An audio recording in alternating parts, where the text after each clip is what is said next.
I need products to work in the way that they are supposed to work. Oh, see, now you can press the button again.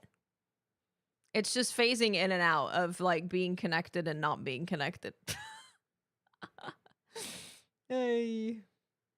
Telling you, if you're thinking about doing anything with content creation, there's some good stuff. Like the Stream Deck is genuinely like a good thing, probably because it physically connects into your computer, and it also has very little wiggle room to really mess up.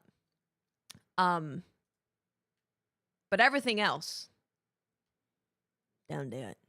You're paying more money for like stuff that breaks faster or doesn't perform as good as competitors.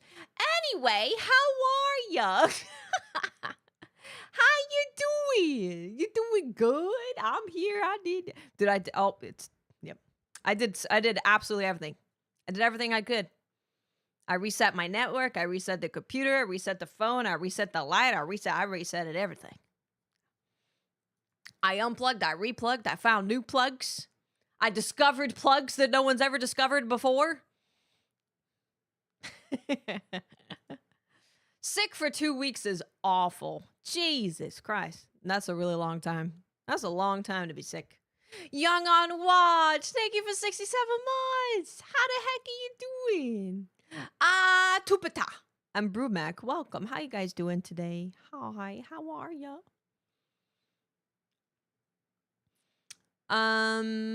Okay, what is happening?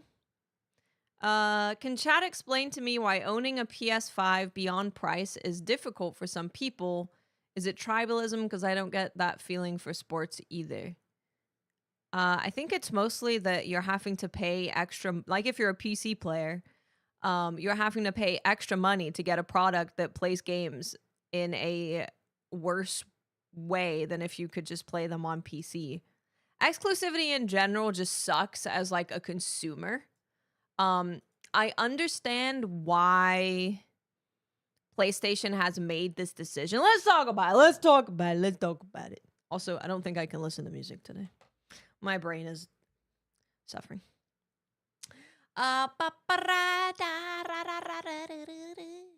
Let's read it first. All right. Jason Schreier from Bloomberg. He did an article in March saying that it looks like PlayStation is going to stop putting their games on PC. That was the general TLDR scoop of everything that happened. Well, today, Jason Schreier reported PlayStation Studio Business CEO Herman Hulst told staff in a town hall Monday morning that the company's narrative single-player games will now be PlayStation exclusive, which confirmed the prior report from last year. So you will no longer be getting Ghost of Yotei. You're not going to be getting Wolverine. I don't know if it extends to like if Final Fantasy is exclusively on there. Probably not. That's probably more of like a timed exclusive thing. But actual like first party PlayStation Studio games, they are only putting them on PlayStation. Now, from a consumer point of view, exclusives are bad, period. When did they say this? Monday morning. From a consumer point of view, exclusives suck because it forces you to buy into an economy. If you're like you grew up with an Xbox and you have an Xbox in your house that you were able to take with you when you left home, well now you have to get a PlayStation. You have PC because you've been a PC gamer forever, and now you have to get a PlayStation if you want to play these games. Period. Not even like a year early, like just period. Dimitri, thank you for 111 months. Welcome back. Thank you so much. I do think that in terms of making money from game sales, they would make a lot more money off of their games if they put them on PC. However, I think the reason that they're doing this is because they want to continue selling consoles. And realistically, if you have your PlayStation Studio games out on everything, it does devalue the value of having a PlayStation console. I have one to play exclusives on it. I'm part of the problem. I'm part of the problem. Part of the problem. I would much prefer to play everything on PC because I'm playing, let's be honest, I'm playing a worse version of the game by playing it on PC. I'm playing it at max 60 FPS. Maybe you'll get 120 FPS if you're lucky. Maybe you'll be able to play it, you know, in 4K if you're okay with 30 FPS. But I won't be able to play it in 1440p with 145 plus FPS with maxed ray tracing and all that good stuff. So when I was playing Final Fantasy Rebirth was a good example of this because that game looked horrific if you had it on the 60 FPS mode. Visually, it looked like actual ass. So if you wanted to enjoy the visual, and like it was so distracting, normally like I can get over it, it's fine. But it was so distracting, it was so bad. It was really bad that I couldn't do it. I had to play in 30 FPS, and let me tell you, that gives me a headache. I am physically abused by 30 FPS. Creamy, thank you for 27 months. Welcome back. I hope you're doing well. Thank you so much. Bubby, thank you for 16 months. Welcome back. Thank you so much. It's not though, Vicious. It's not. The game looks like shit. Rebirth is so bad. If you have it in 60 FPS, you have a sign here. You step back to here and you cannot read the writing that is on the sign because the visuals are so bad when you put it on 60 FPS that the text disappears. It straight up disappears. So normally, not a lot of them are that bad. Not a lot of them are that bad. That was the worst one I've seen in a maybe ever. But that was so bad that I think even if you are someone who I can't see frame rates, you can tell that the damn text is appearing and disappearing.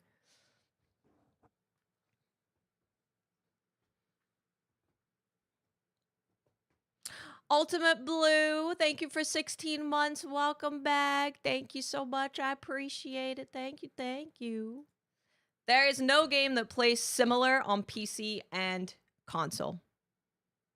Zero. Unless you have a bad PC, then it's comparable. But point blank period, there is no game that plays similarly. There might be like one or two, I guess, if you have a kind of very mediocre PC, but... Homer J, thank you for the sub. Welcome. Thank you so much. I really appreciate that.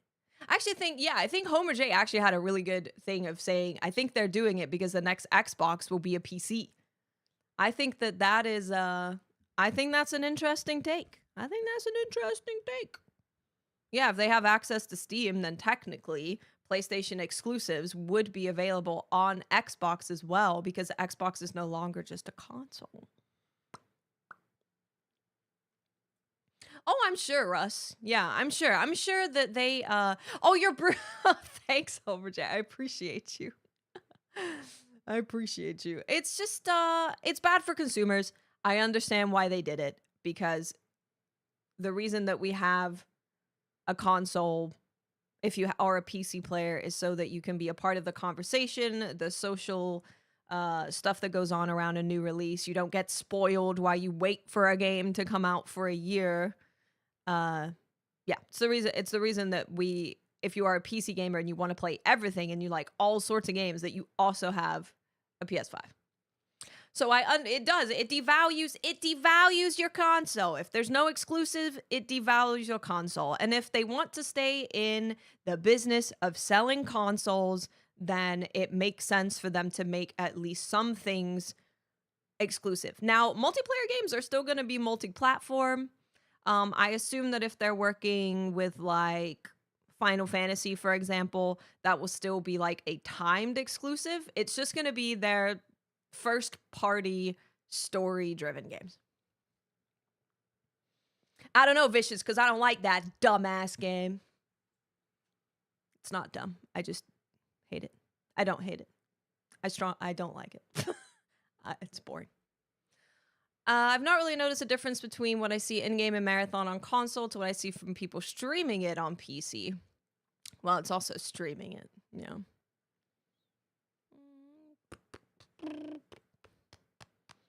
But I mean, but I'm telling you, there is no, for me, and you can call me whatever, you can say whatever. For me, I cannot play any game at a 1440p, 140 plus FPS on a console point blank, period. I notice when a game is 60 FPS. I notice when a game is 60 FPS.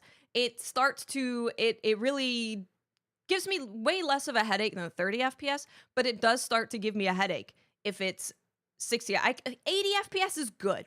80 FPS is a good spot. But when it goes below that, I notice it and it starts to give me a headache. Oh, I got new emotes. Let's go.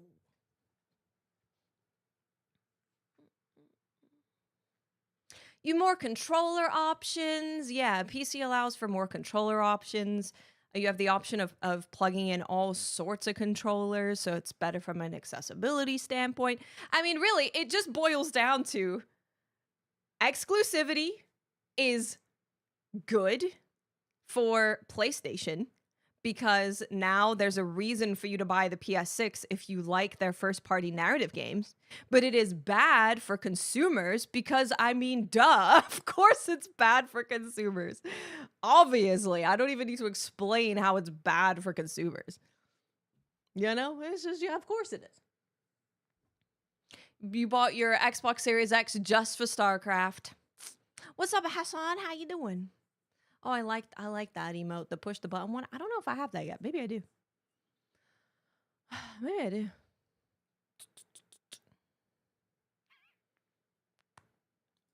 Consoles were a mistake. I mean, consoles made gaming accessible for a wide range of people. The problem is now that, I mean, the problem that we have now is that consoles are getting so expensive that now consoles are even becoming inaccessible for a lot of people. But that was the point of consoles, is that it was like you didn't need to know anything about tech. You just plugged it in and it worked. And it was way cheaper than getting into being a PC gamer.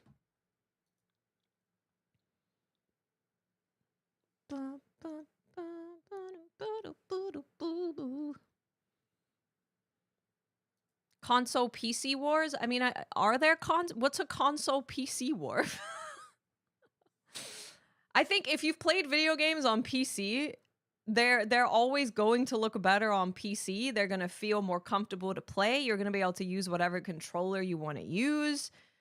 You're going to, maybe you like modding things, you know, like I understand why a PC player wouldn't want to play something on console if they have the option. The economy is very bad. Yeah. Yeah. I don't know what that is, Vicious, because my algorithm doesn't have people like that on it, so I ain't seen it. Or I'm not around people who are idiots, unfortunately. Oh yeah, Kempachi, congratulations on your Switch for your birthday. That's awesome. Congratulations. Yeah, also, at the same time that this happened, by the way, PS price hike. That's what the block, but I said on the podcast, if it went up today, so if you haven't watched it, I understand that you haven't listened to it or listened to it yet, but I said in my chat, exactly, Russ, I did. I said I was talking about this in my chat, and you know, my chat is only full of smart people because all the dumb ones are banned. But it's true. This is not a democracy. It's not a democracy. The same time that this now granted, I will say that you shouldn't need a PS Plus subscription to play the games that are exclusively to PlayStation. So if they also said at the same time that no, literally everything that we're involved with is an exclusive, and then they announce this, that would be diabolical. That would be diabolical. Because then you're like, oh, by the way, everything's exclusive, and you need to give us more money. Which would be diabolical. But the games that they are making exclusive should not be related to this. But this sucks. This sucks. Starting May 20th, PlayStation Plus prices for new customers will increase in select regions due to ongoing market conditions. What are ongoing market conditions? Do you have to pay more RAM for my PlayStation Plus subscription? I don't know. $10.99 US dollars, 9.99 euros, 7.99 pounds for 1 month subscription, $27.99 for 3 months. God damn. $27.99, $21.99. The price change does not apply to current subscribers, except in Turkey and India. Rip to you guys. The Iran war makes me have to spend more money on a subscription.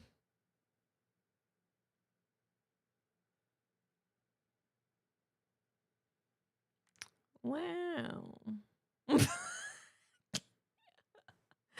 Oh, here, I need to copy and paste this into YouTube chat. 1 second.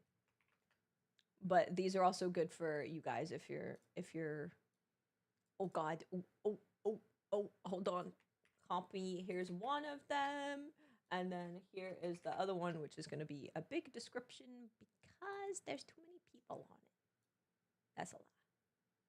We just also do the other one live. Oh, I can't post that. God damn it.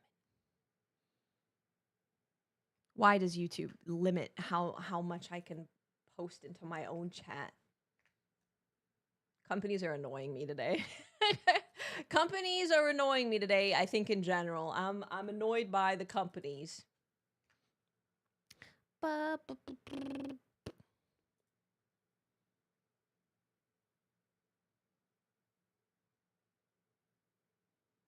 I think that this is all BS. I think that companies don't have to raise their prices nearly as high as they be doing when they raise them. I think that a lot of companies, and we do know this for a fact actually, a lot of companies take advantage of prices going up and they make them way higher than they should be, and then they never lower them ever. Because let me tell you, when the market conditions get better, it's not going to go down. The price isn't, when have you ever seen a company say, oh, we're actually lowering the price? Unless it gets to the point that it's so bad, like Xbox, that they have to do something that just makes consumers happy.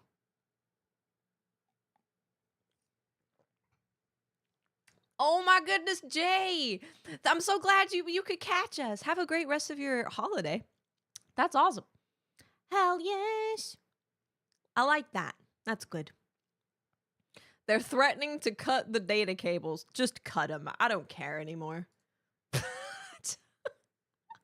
Just cut them. Cut me too while we're at it. Why not? Yes, Russ, they did. They were testing a feature where some games, depending on the region, would be more or less. Yep.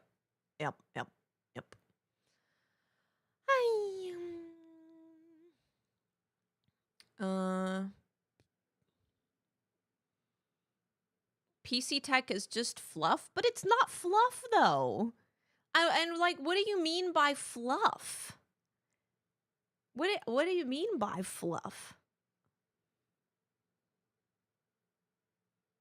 I don't even know what that means. Because I'm not like, look at what my thing can do. I'm like, oh, thank God I get to play with beautiful visuals and also not sacrifice my head pains. JD, thank you for 53 months. Welcome back. Thank you so much. Thank you.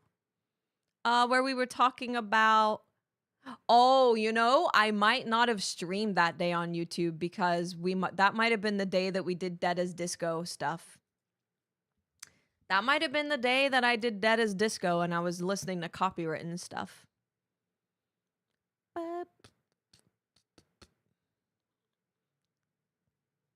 Yeah, I don't have to pay a subscription on my PC, which is nice.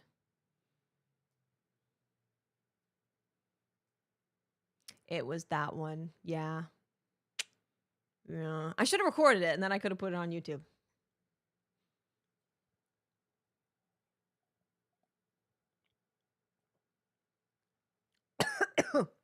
Excuse me. I'm dying.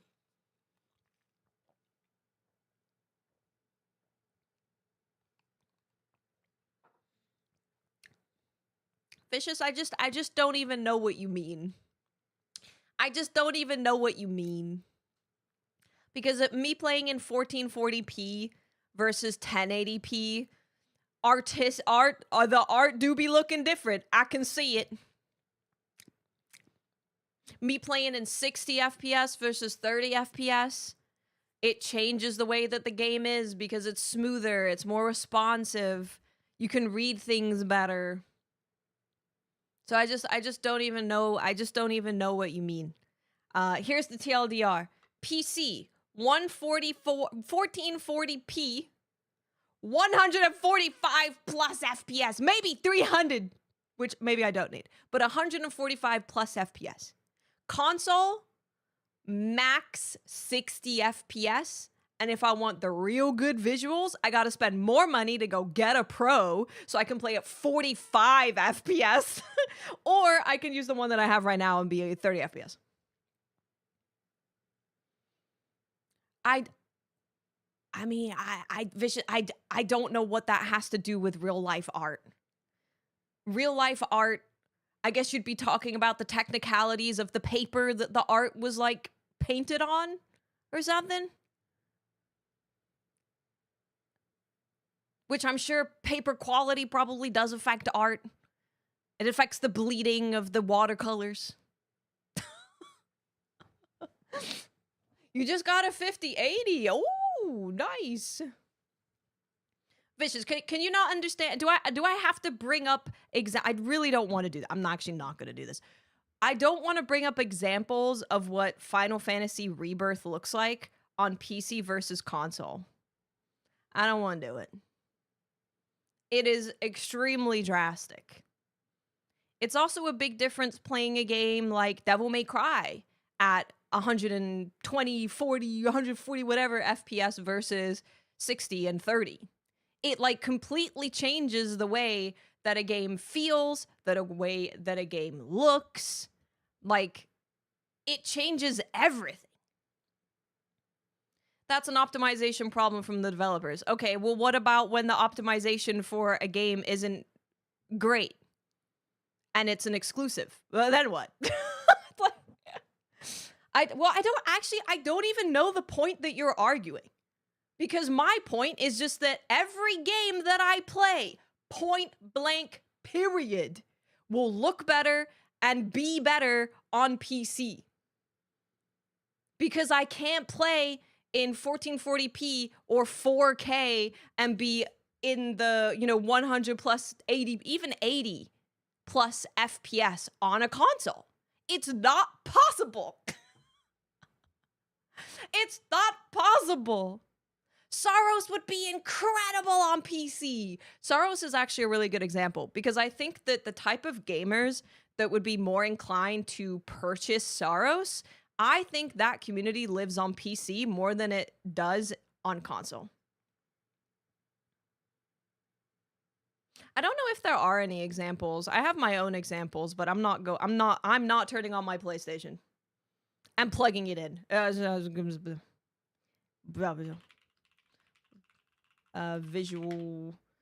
Visuals are ass. I don't even know what to look for. I don't even know what to look for. Final Fantasy Rebirth visuals look like shit. I don't even know how to find it. Play the game. You'll figure it out. PS Plus does have an increase. Yep. JD, thank you for the Prime.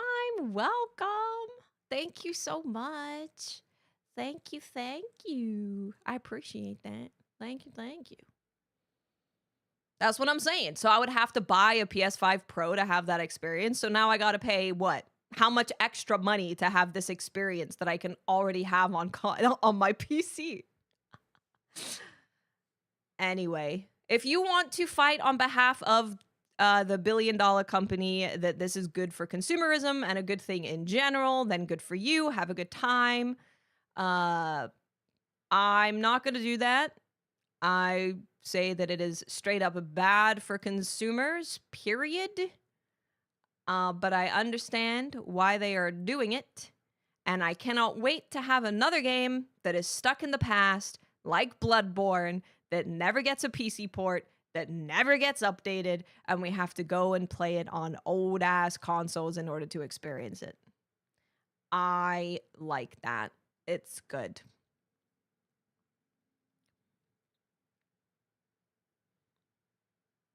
Why the general public has a strong opinion? Because it's bad for consumers.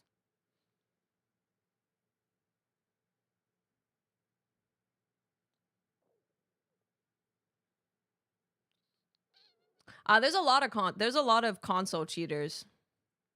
There's a lot of them.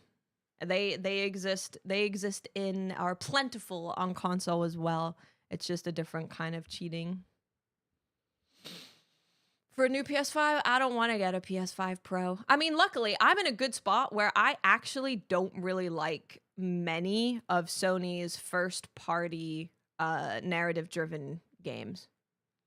But I have a PlayStation if I really, really want to play it.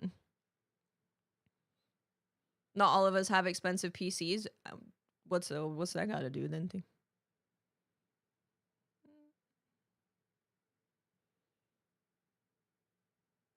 Well, Vicious, I cannot understand an argument from a theoretical person that you are speaking on behalf of.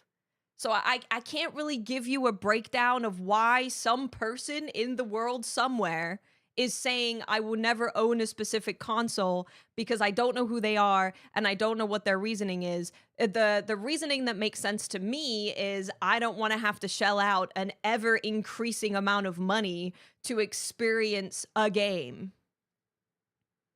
I feel I can understand that point of view. I feel like that's pretty self-explanatory. That they already have a perfectly capable machine, whatever that is, whether it's an Xbox, whether it's a PC, whether it's whatever, that can play video games. But in order for them to experience that, they would have to go and shell out, what is it now, $700 for like a many old console?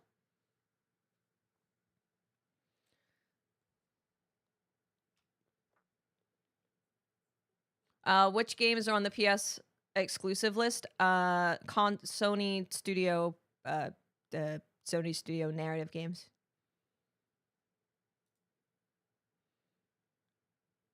I like, of course this is bad. If I'm a CEO of Sony and I'm like, look, Xbox got rid of their exclusives and look at the sales of their console. It basically doesn't exist at this point. No one wants an Xbox, no one's getting an Xbox. Now, is a big reason for that because that they got rid of exclusives? Potentially. The only way that we're going to stay in the game if we want to keep making consoles is that we're going to have exclusives that are exclusive to our console. It forces people to purchase our console if they want to have that experience. Which makes sense.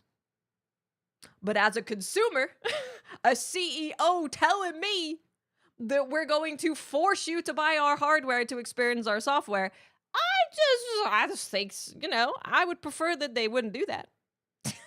I would prefer that they wouldn't do that. And you would make a lot of money from game sales if you were to put these games day and date on PC. And we saw, actually, I shared it in Discord. One moment. I should bring it up. I don't know if I can find it, actually. It might be pretty deep in here. Oh, wait, no, it's right here. Okay. So, This is an example of why PC is so worth companies investing in. So in fiscal year 2020, PC accounted for 26.6% of Capcom's game sales. In fiscal year 2025, PC accounts for 54.5% of total sales. And this, I'm using Capcom as an example because this is literally something that just happened. But we're seeing this same thing across the board in gaming, is that the PC gaming market is growing exponentially every year. Mike, thank you for the membership. I appreciate you. Thank you so much. Thank you. Nintendo does have exclusives. Nintendo is a wonderful company. They do nothing wrong. But this was an example that I just wanted to show from, it's just Capcom, but we are seeing that this is the case for every company. Every company is seeing that the vast majority of their player base at this point, or new sales, are on PC. You know, another thing as well, PC players, when we look at the data, PC players are more likely to purchase brand new games. The variation of, the variety of games that PC players play is way different to the ones that Xbox and PlayStation players play. PlayStation players, we now have the data because Sony is making it available to us, but they are playing Fortnite, they're playing Minecraft, they're playing GTA 5. They're not really buying new games as much as PC gamers.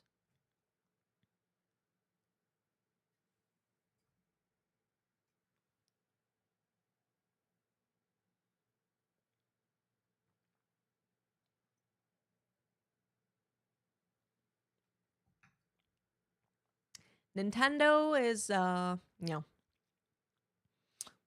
What's up, Psych? How you doing?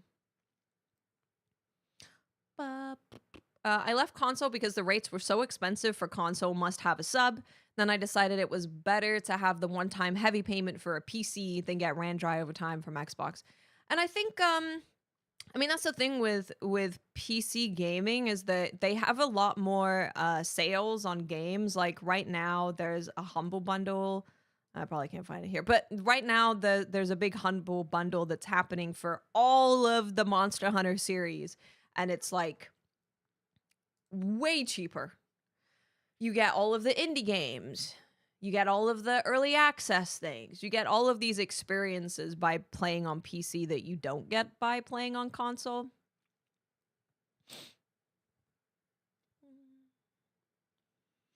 Is the RAM shortage causing PC price parts to go up? Yes. RAM used to be, dude, if RAM broke, I'd be like, who cares? That thing is basically a penny compared to the rest of the PC. Now it's like one of the most expensive things I have to buy for a damn PC. Console games are also, $70. $70 to $80 at this point. They're more expensive. You need a subscription. Is Wild's cross save? No.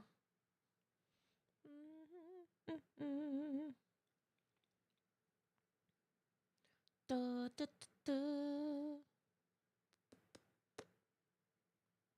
understand why people like to play on a console, because they just buy it and that's it. You don't have to keep up with it.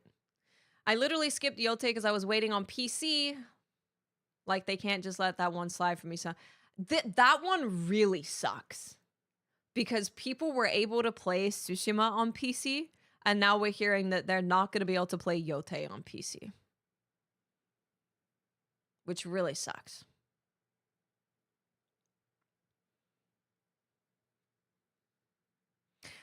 I prefer to play games on PC because it hurts my back less. Is another reason, because I have a chair that supports my body, whereas like a couch isn't. A couch isn't exactly like created for ergonomics of my back. It's created for me laying down, being a slug.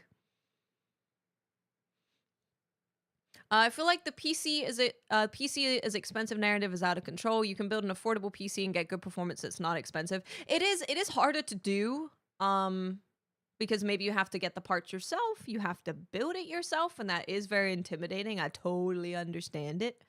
But man, I wouldn't go back. I wouldn't go back. Would not go back. A gaming couch.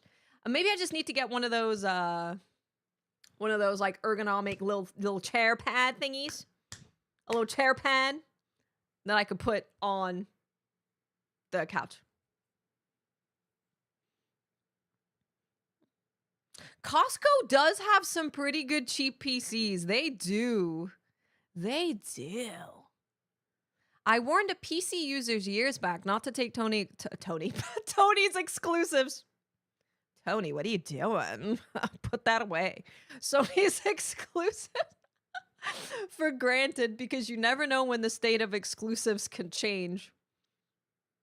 I'm not surprised. I'm definitely not surprised. Also, it never fully became like Sony doesn't do exclusives. It was always like, is the game gonna be exclusive? Is it gonna come out on PC? Is it gonna be 6 months? Is it gonna be a year? Is it gonna be ever? So I feel like we never fully got into the state of Sony doesn't do exclusives. Hey, Dell, thank you so much. Big Dell. Big Dell. Dell, thank you so much for the 6 gifties. That is so nice of you. Thank you so much. McLavish, Foxter, Lulu, Galaxy Wonders, The Eighth Light, and Venus Vaxus, welcome. Thank you so much. Thank you. I don't think we as a culture ever recovered from the Hawkmoon exclusivity. True.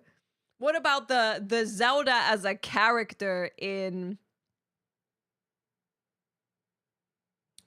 Brain went blank? The fighting game. Remember that? Couldn't have Zelda unless you played it on Nintendo. Soul Calibur, thank you, dude. The game that I spent like the most amount of time in, freaking Soul Calibur. That's how you know my brain's just bad. I was a PC gamer, but today, since I have limited time due to work and gym, I appreciate how consoles let me play without much friction. I mean, that's why Steam Deck is really great. That's why it's like, Switch, Steam Deck, it's like, but Steam Deck, I get to play like all of my games. I get to play Alabaster Dawn on Steam Deck. Oh, that one. This one. I get to play Alabaster Dawn on Steam Deck. It's verified for Steam Deck. Yeah. I'm not for exclusives. I believe we should be able to play where we want. That being said, if there are no more exclusives, do you see a future where console sales are so bad they start to fade out? Yes. Yeah. I do. Oh, sorry. I have a Herman Miller.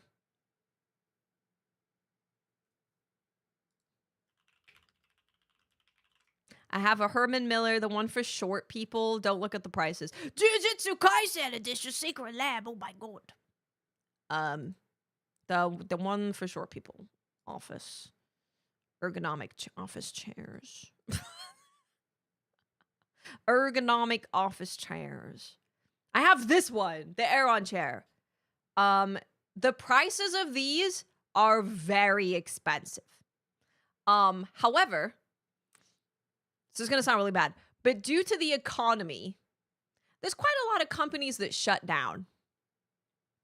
And when companies shut down, they normally have a lot of these chairs that they need to get rid of quickly. And you can end up getting a Herman Miller chair for $500 or something. It's yeah. So if you're like, I can't afford that, wait to look for people trying to sell a bunch of Herman Millers very, very quickly. Herman Millers do last forever. Yeah. For me, I will always spend a lot of money on a chair, a bed, something that makes me sleep better because of my back pain. But you get them a lot cheaper. I am 4'2.5". It's worth it to not be in pain. Especially with your back. Oh, man. Especially with your back. I bought an Aeron and never looked back. Right? One of the best thing I ever did. See, we're back to talking about old people. Because I used to just say 5'2", but then the doctor was like, "You're almost 5'3", and I was like, "Oh." What do I say? Well, like, how close? Do I say 5'3" now? Ba, ba, ba, ba. Good shoes. Yes. No, I'm actually 4'1".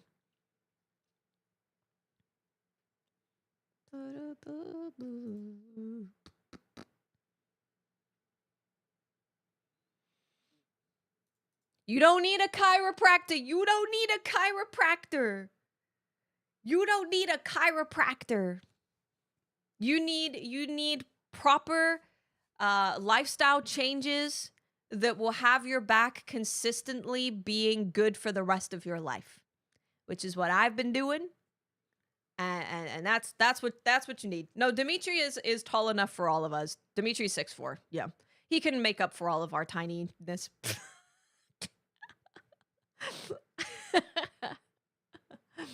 Hey. 5'11", that's pretty good. That's pretty good. It's pretty tall. You're about 6 feet. Racing chairs are very bad for your back. Yeah, very bad. Very bad. It pushes your shoulders forward. So it kind of it puts you in like it makes you feel like a shrimp. Because I used to have I know we're talking about chairs now. Sony hates chairs. I can't believe it. Sony hates chairs. They're making exclusive chairs. I was sitting in like actual car bucket seats, which is very similar to like the racing style seats that we had for chairs, and I feel like a shrimp. I feel like I am being pushed into some kind of shrimp like posture. And I feel like this. That's what it does. Because yeah, it pushes your shoulders forward. Because it's supposed to like lock you in and keep you locked in. But you're not supposed to be like this for like 8 hours, you know? You're not supposed to be like that for like 8 hours. Sony exclusive chairs with a $50 a month premium. Yeah, honestly, I mean, to be fair, Sony exclusive. Okay, Sony first party studios, narrative only, which I guess is most of their thing because they haven't really made any live service games. They don't make them that often. Like maybe you get one a year. Maybe. You got a secret lab. I'm glad it's working out for you. That's good. I have not played Forza 6. No, I haven't. 6.5 here and the back pains are consistent. I'm sorry. That's hard. Yeah, that's hard. Damn. I posted in Discord a whole slew of what I do for my back stuff from physical therapy.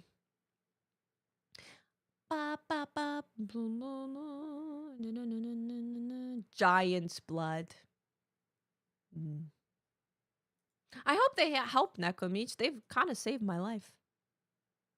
But there are also cheaper options for ergonomic chairs. If you can just get an ergonomic chair that is good for your height, you could even go to just like an office store and have someone like look at you while you're sitting in a chair and pick one for you. That might help. You also have to get it positioned properly. If this thing moves an inch, I'm like, something's wrong. And I'm going to start getting shoulder pain. You got to be careful. You got to be careful. Be careful. But I am not surprised by this news. Very sad that they're not at least putting Yote on PC because Tsushima was on PC and then they made this decision post Yote coming out. So I think that is kind of messed up. Is Saros coming to PC? Do we know? Do we know? I don't know. Oh, Saros is only on PS5? Oh.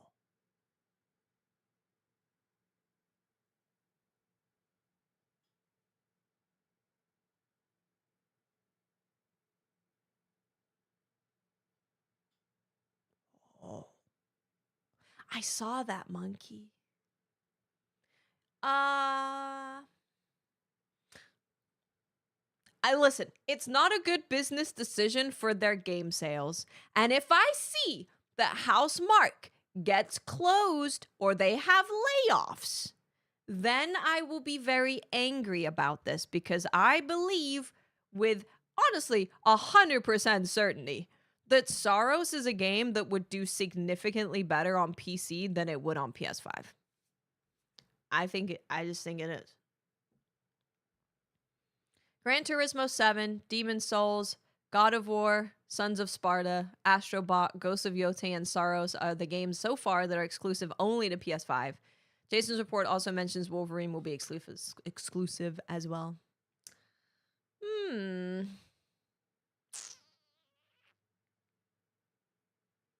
Not the deal Housemarque made, though, with Sony? What deal? I haven't read any, contracts between Housemarque and Sony. Returnal, I was great. Yeah, it was really good.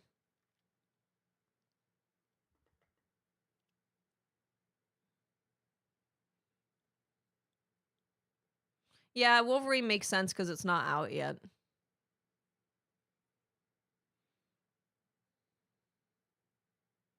Yes, purposely limiting sales and then laying people off because the lack of sales would make me real sad. GTA does make a lot more money on console because console players love playing old live service games. They do. I'm sorry, but it's true. It's just the facts. It's just the factual information. Don't yell at me. Yell at Sony for making those numbers visible. Mm-hmm.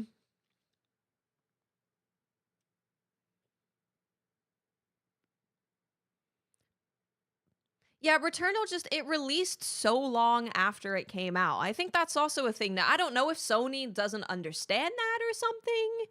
I don't know if they don't understand it, but I mean, being a part of the conversation when a game first comes out, being a part of the hype cycle, does make a big difference when it comes to video games releasing. It does. Releasing a game 2 years after when people have heard about it and there's no big build up to this game coming out on PC. It's just oh, it's out finally. I can buy it. That's good. It's not even like they have a big marketing budget to push the release that it's coming out on PC, you know? Yeah. Yeah. Yeah, PlayStation is going to have the Steam chart thing again. Yep. No, I know. Stellar Blade did nutty numbers on PC. Stellar Blade is an example of one of the games that wouldn't be exclusive. I mean, well, now Shift Up are saying that they're not even going to be timed exclusive with PlayStation now, which is good. But yeah, but let's say if Stellar Blade was coming out and it was a timed exclusive with Sony, it was always going to come out on PC because they're not a Sony first party studio, so that wouldn't count anyway. What data do they have internally that it's a good idea? Probably just because they want to sell PS6. I still stand by a big part of that is price. Old live service games are cheap. Game prices should have never increased when the number of copies sold mattered. I don't know. There's honestly, there's a lot of data there's a ton of data to go through as to why. What does having a 5090 have to do with anything? I don't know what that has to do with anything. It's anti-consumerism. It's bad for consumers. Good for Sony. Good for Sony's future with selling consoles. Yeah. Yep. If you have the choice of buying any console, any platform, Steam Deck, getting a PC, whatever, then you're choosing purely based on what you want. If one of those factors are, well, I guess I do like some of Sony's games, and they are exclusive. So maybe I'll just get a PlayStation, right? If you're thinking about getting a new thing to play money on, to play games on, and then it's always that conversation. Well, I can play all the exclusives if I get PlayStation, so I'll just get PlayStation. It's an extra thing that nudges the consumer into buying into their ecosystem over any other ecosystem. So it's good for selling consoles. Do you think Xbox will go exclusive only to Xbox with this news and recent trends? I wouldn't be surprised if Xbox does a thing where they have their first party studio only be on Xbox and PC. At least you get to play it on PC, right?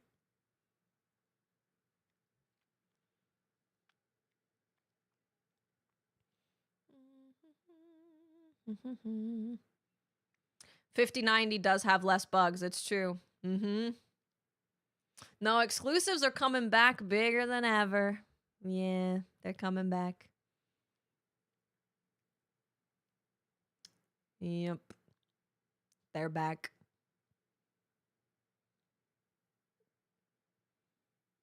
Xbox said that they would look at the data and determine that, and PS5 sales on Xbox games is not going to allow them to become exclusive. So, PlayStation gamers do be loving Xbox games. We saw that. Yeah, we've seen that, like, an Xbox game comes out on PlayStation and they buy it up, lap it up, buy it up, both of those.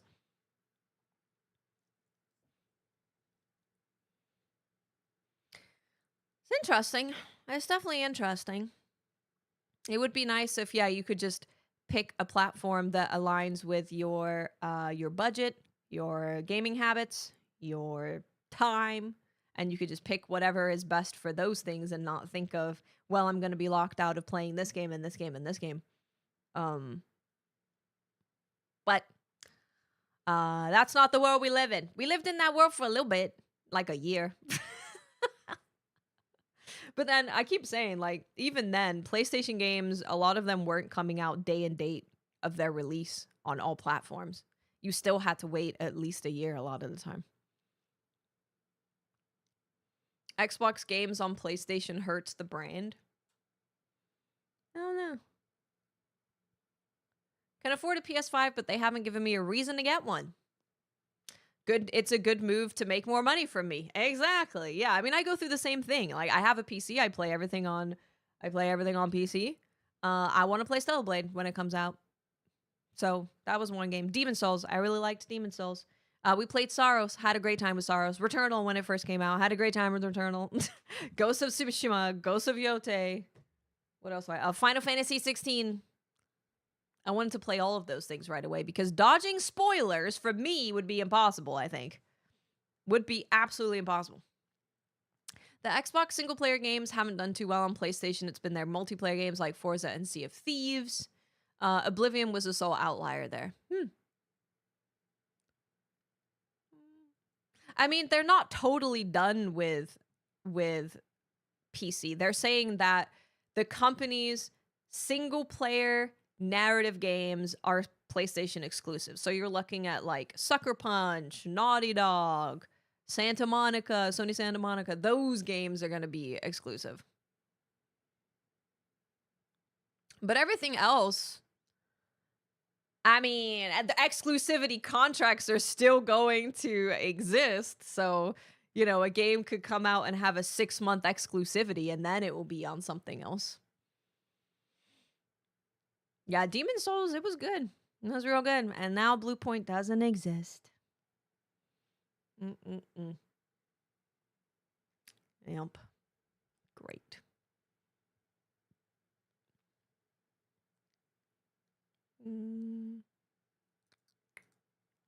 Didn't Square Enix say that they're not going to be making it like a timed exclusive, or they were at least looking into not making it a Sony timed exclusive?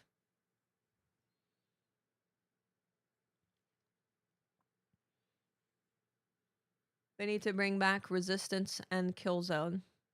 I mean, sure. I mean, sure, why not? Probably not, though. Probably not.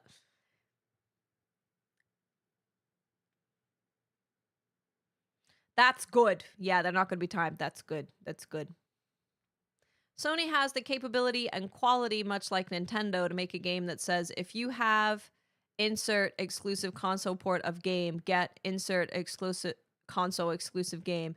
If you don't have previous mentioned console, get one, then get you lost me.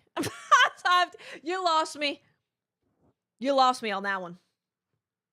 I think the next Final Fantasy VII last game isn't going to be a PS5 timed exclusive like that. Yeah, I don't think it's going to be, which would be great because they have certainly shown me that I don't want to play it on console.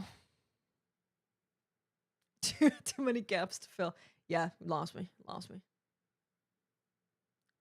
Probably not buying another PlayStation until the God of War trilogy remaster. That makes sense. Yeah. That makes sense. I'm about having a Nintendo Switch so I can play Duskbloods and Orbitals, which is not first party for them. Looks like all of these places don't actually make any first party games that I'm interested in. Sparingly interested in. Let me load up some trailers while we're at it. Didn't they say that we were supposed to be getting pre-orders for GTA 6 today? What's going on? Where are they at? Wasn't that the news? The leak? The rumor? Orbitals is going to be one of the highest rated games of the year.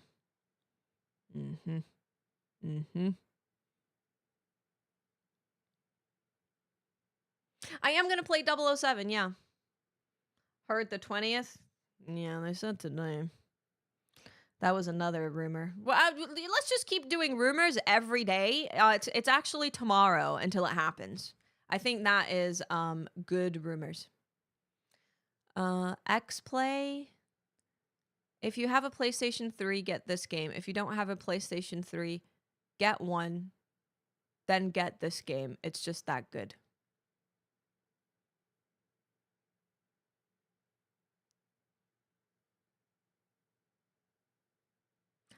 No. Let's not jinx GTA. It's like GTA is a thing you're just like, just don't look at it. Don't look at it. Don't let Rockstar know that you're looking at it. Just hide. Hide from it. Hide. You can't spook them. Otherwise, they'll say 2028. Screw you guys. 2028. I've had enough.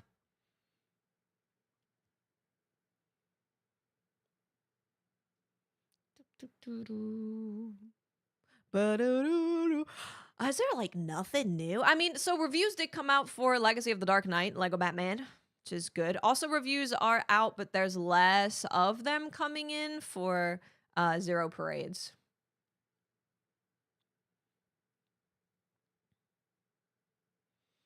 Jesus.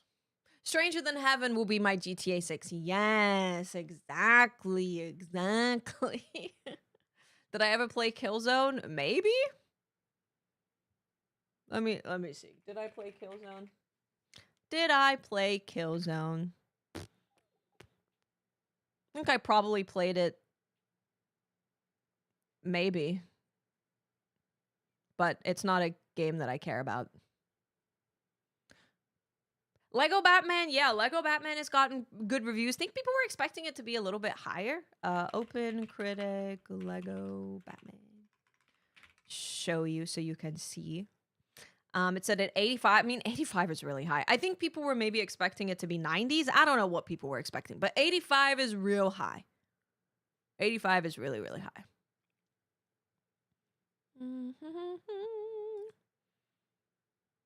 Super high.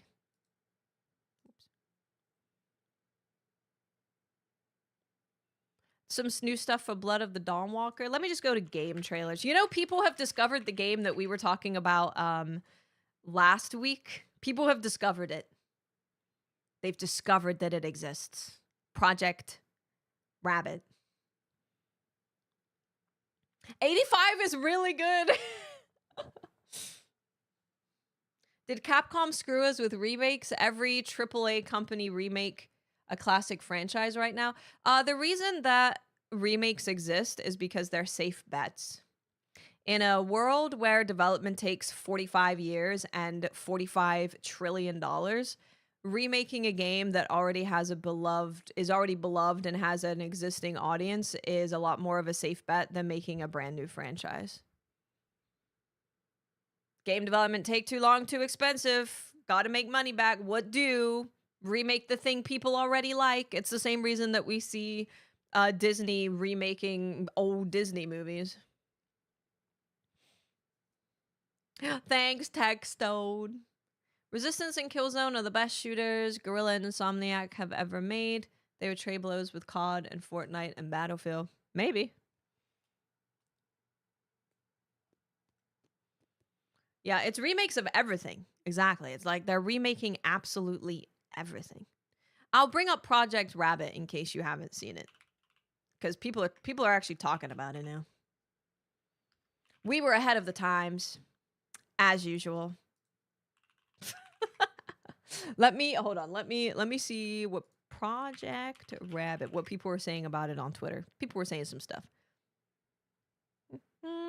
See, they picked it up today. Isn't that funny? What's up, Blackpink? How you doing? How you doing?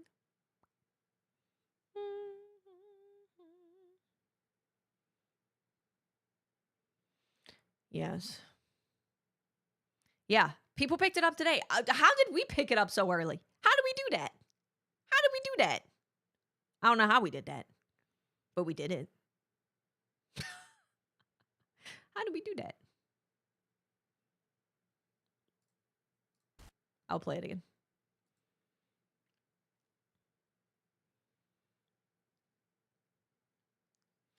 This is bright orange. Well, maybe bright orange is but it is orange. I guess it could be salmon, maybe. What do I think about Project Xbox Helix? I have not thought about it for even 2 seconds of my life. So I can't really tell you what I think about it, because the only time that I think about it is when I'm asked about it on a podcast and I go, I could see it being a PC. Hey. Yeah, no, salmon makes sense because of all the different lights going on. Oh yeah, we could look at the cosmetics. Yeah, we could look at the cosmetics.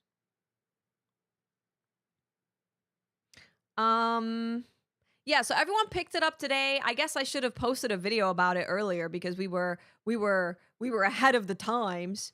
But TBH actually posted it in a group chat to me today and was like, what did he say exactly? I don't want to misquote the man.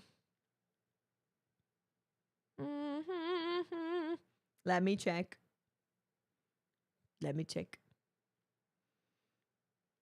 He said, "Ask and you shall receive. Now we get in lies of P clones."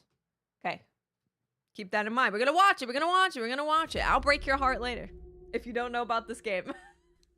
I will break your heart later. Be careful. I chased the white rabbit, and when I woke up, I was in a completely twisted world.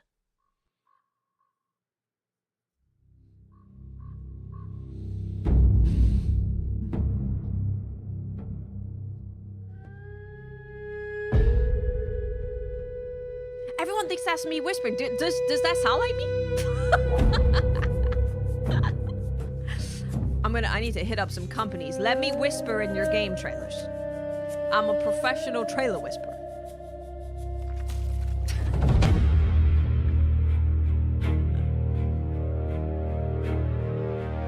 Definitely understand the Lies of P clone stuff because it's Alice in Wonderland, but it's a Souls like.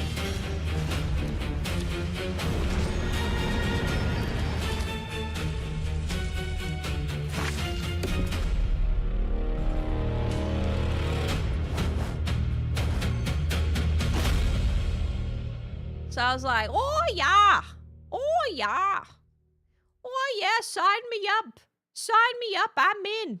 And then you know what happened? You want to know what happened? So it's on my wish list. Yes. I went down. I scrolled down, and I was like, Project Rabbit is an extraction Souls-like action RPG.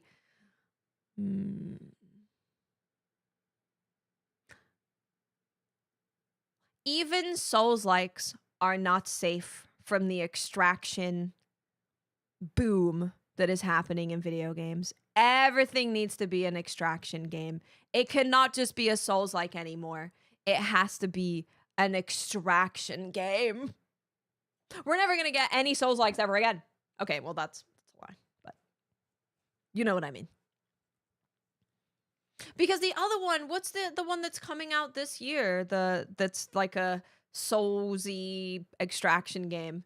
They only want to make a Soulsy game if they can make it also an extraction game. What does it mean? Oh. Yeah. Yeah, true. Yeah, true. The Ant game, that's true.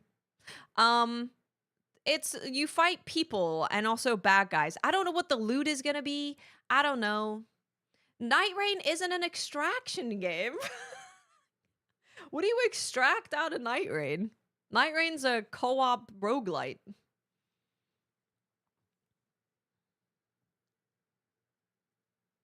Is this a Dusk Bloods like? I don't know because I don't know what Dusk Bloods even is.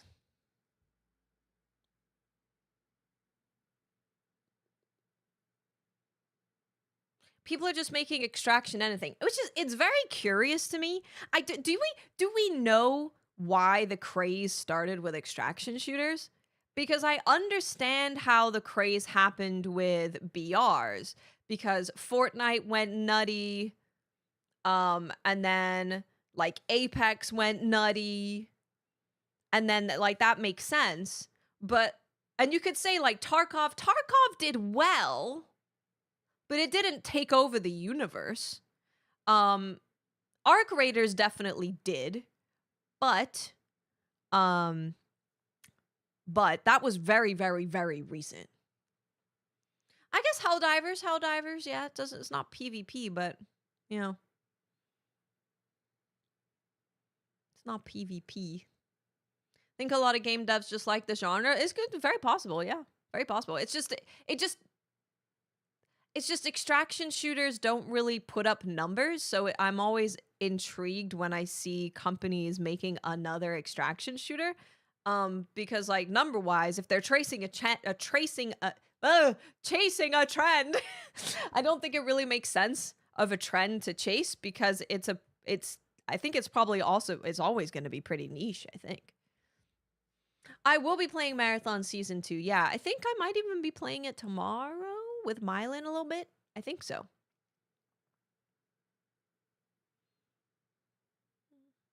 But Helldivers doesn't have PvP in it. I'm not really seeing a lot of games that are coming out that are like Helldivers. I'm seeing games coming out that are like Dark and Darker, that they're like Marathon, they're like Tarkov, they're like I forgot the name of all the 7,000 others.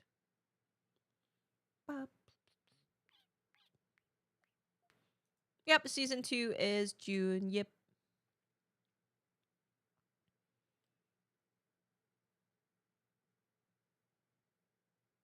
Dude, could you imagine? Yeah, it's a Souls-like, but when you kill the boss, some that you've spent like maybe 7 runs trying to kill, a person can come and steal your loot. It's true. Only thing you're extracting in Helldivers. Exactly. Like, okay. I am a real son of a bitch when it comes to people calling things Souls-likes. Helldivers is not an extraction shooter. It is a cooperative PvE game. It's not an extraction shooter. Not an extraction shooter. I understand the elements of you going in and trying to stay alive and getting out, but it's not in the same vein as Tarkov. It's not the same thing. Yeah. Yep. They're chasing the dragon. They're trying to be the first to crack open the market. Maybe. DMZ 2.0, Modern Warfare. Good luck to them.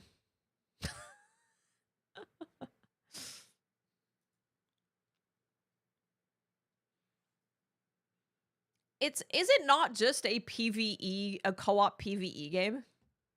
Because pretty much every co-op PvE game that I've played is me fighting things with my friends and then I leave the map in order to complete it.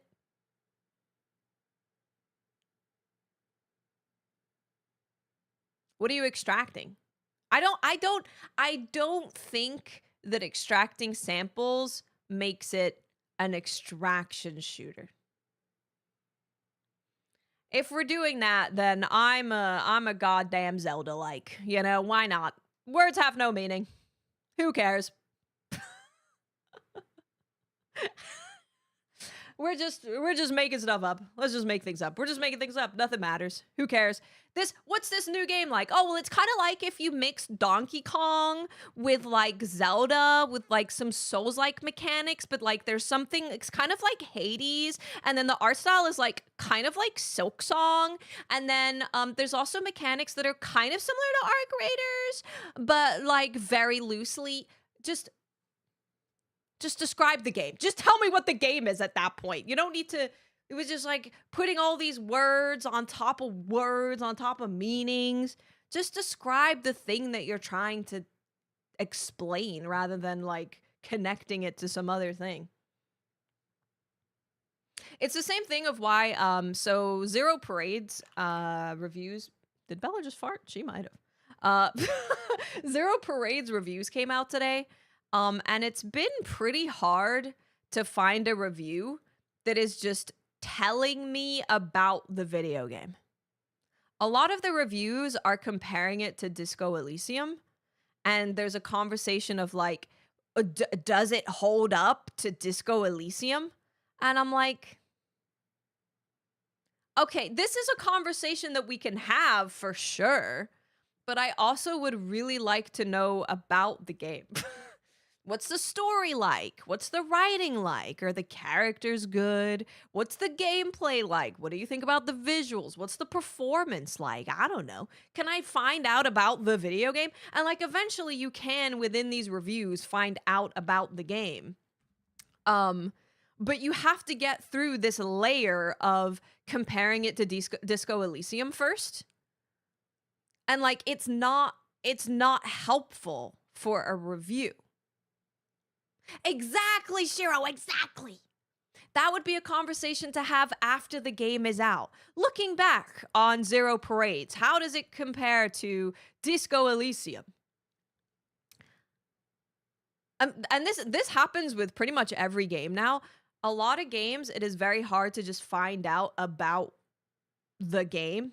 Gameplay, how does it feel? What are the controls like? What accessibility options does it have? What's the story? What's the writing like? What are the characters like? What's the performance like? Et cetera, et cetera, et cetera, et cetera. It's very hard to find that information about a game because there's so many conversations that happen around games that have nothing to do with if the game is actually what the game is. What the game is. It's all this other stuff. Real Unwritten Tech, thank you so much. Thank you for the super chat. I appreciate you. Thank you so much. Thank you, thank you. Thank you so much. I appreciate you. Thank you. Yeah, so in general that's kind of why I do like that we just talk about. Obviously, we talk about other things, but when it comes to a video game, I just want to talk about if it's good or not and the ways in which it's good and the ways in which it's not, because there's so much noise around everything. I always bring up Stellar Blade. I will always bring it up because Stellar Blade is a really good game if you like very good feeling action games. And it was impossible to find anyone talking about the video game. It was impossible. Drove me mad. Yeah, we're playing this game on Wednesday. I got a review code. I filled out a form, but I filled it out really late. So then I sent an email and I was like, excuse me, please, I'm dumb and late. I would like to be rewarded for being dumb and late. So I did.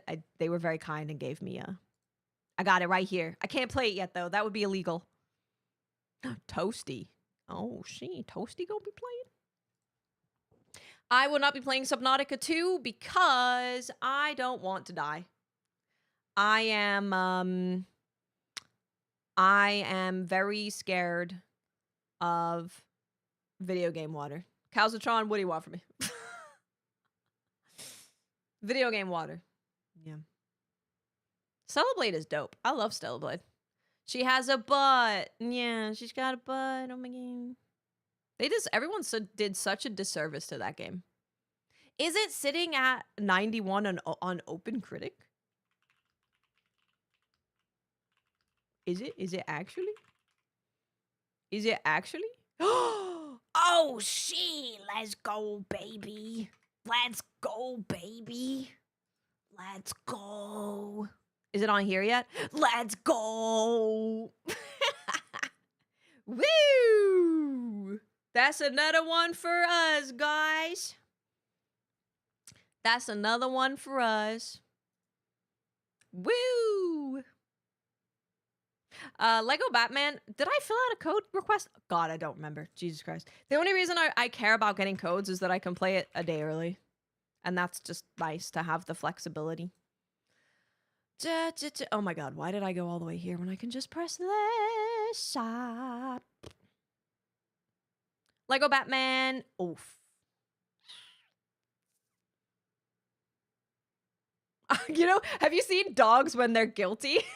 the guilty dogs, how you come into a room and then the dog's like, and they're wagging their tail, eyes closed, smiling. And you're like, what did you do? That's me with like, are you gonna play Lego Batman?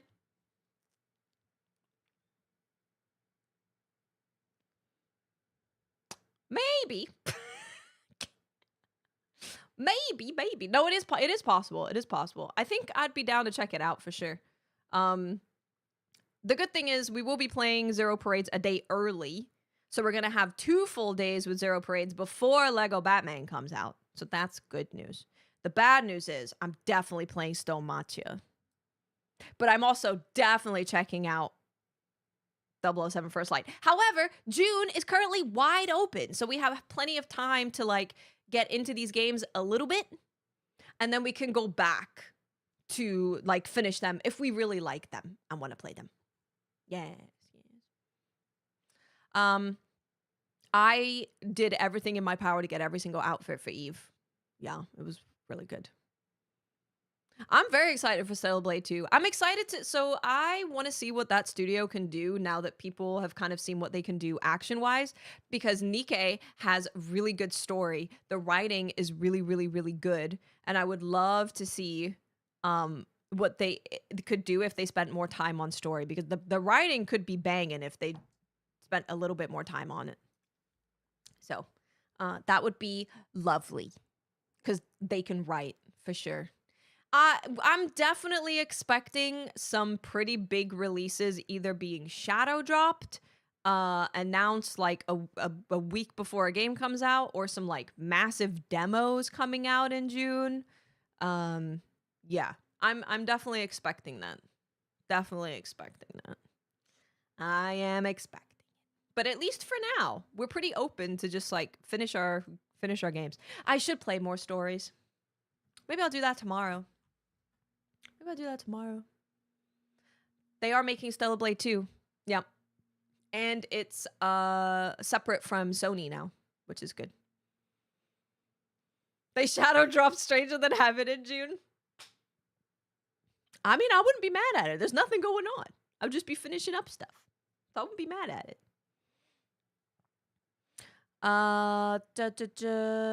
So excited for this. I need to fix this formatting. It's fine. So excited. Many things to look excited for. Good English. Many exciting lookings for.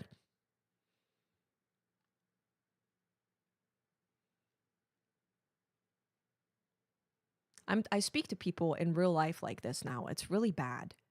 It's becoming a problem. I think this is what happens when you just stream forever. This is what happens. You forget how to speak actual human words. But you kind of have it. You probably experienced a little bit with like terminology that you use with your gaming friends who understand that, but then other people would not understand it.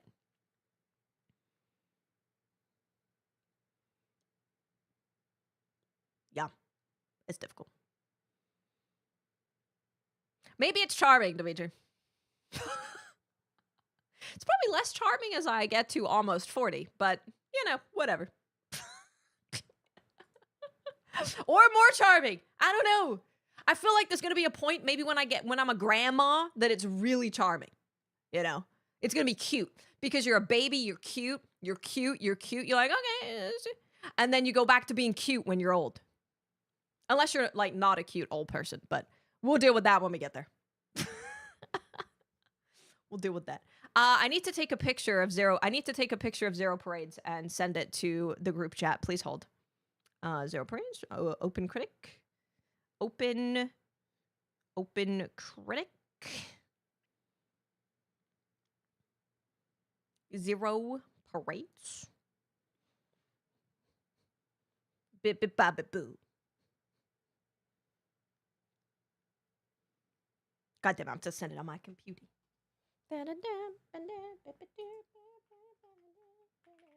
Open critic, Zero Parades. Take a picture. Put it in the group chat. Zero Parades. Everyone smile. You're a part of this picture. Everyone pop a pose.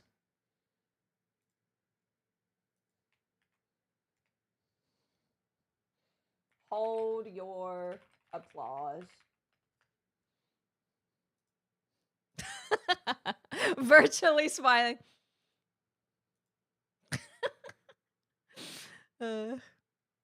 I'm not cute. Checked the other day and shaved for the first time in years to confirm.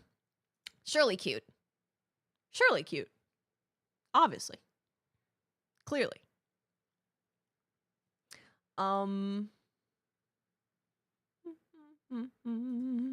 Rabbit ears. Nice one, Mad Hatter. I like that. That's good. Yeah, we're kind of killing it. We're killing it once again. This better keep going up or stay there. Keep going up or stay there. Because mixtape dropped a little bit. Mixtape was at like 92 or something. Now it's at 87. Can't believe it. Can't believe it. Stop going down. I need to win. But I have 7 that are released and I'm expecting 7. Whereas Ethos only has 3 released. JG only has 5 released. TBH, we're not even talking about him because what is he doing? He's not doing anything. I'm glad you enjoyed the podcast. I thought it was funny today. Yesterday, while we recorded yesterday. I thought it was a good time. I had a good time. I'm going to win 2 years in a row. I think so. My projected points, I think, did go up. Yeah, my projected points went up, I think. I think it was at like 1. Actually, maybe it didn't. Maybe it went down. I don't remember.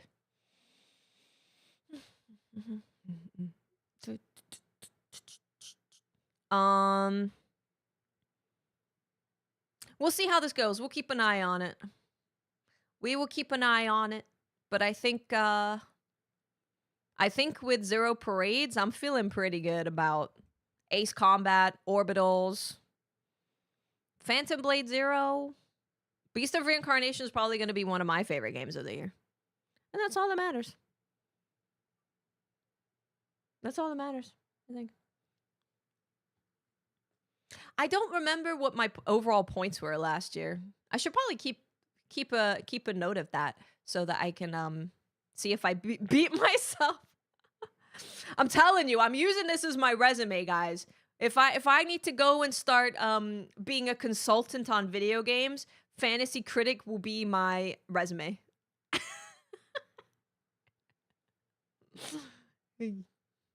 I must know something, a little something. I must know at least 2 things. It was really funny watching Ethos during the intro of the podcast because you can see the game happening in the reflection, and then his eyes are like. That's pretty good.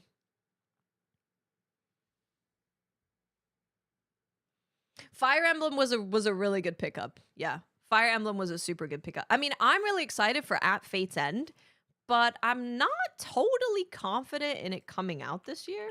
If it does, I think it'll do really well. It says 2026, but it's one of those games where it's from a studio that I wouldn't be surprised if they delayed it. It's an indie studio.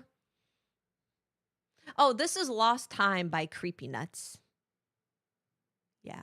Lost Time. This song was one that they played in the background of Call of the Night a lot. And it's during vibey sections of the show. Yeah, so this one I'm worried about this one with Ethos. This one could be, because I'm really excited for this one and it looks insane.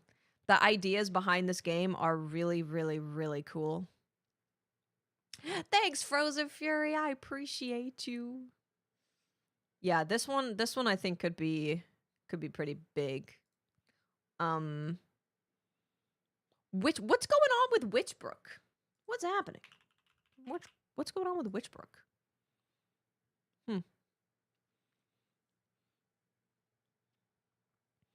I could see At Fate's End pop up at SGF or State of Play if it still hits this year. Oh, it looks really good. Yeah, indies unfortunately it really is just like it's just kind of a toss up of whether it's going to get delayed or not. It's a little bit more risky than AAA because delaying a AAA game is like millions of dollars to delay it. With indie it's not as much of a big deal to delay your game. So I'm worried about that one. Kana. Galactic Racer might be really good too. Kana would be really good. I feel like I hope this doesn't happen, but he might just remove it from his list. I wish he kept Cthulhu on his list. God damn it. It is from Spiritfarer Dev, yeah. It is. Z-Word, I remember Z-Word. I remember this game, but I can't remember why. Oh yeah, I remember watching trailers of this game. He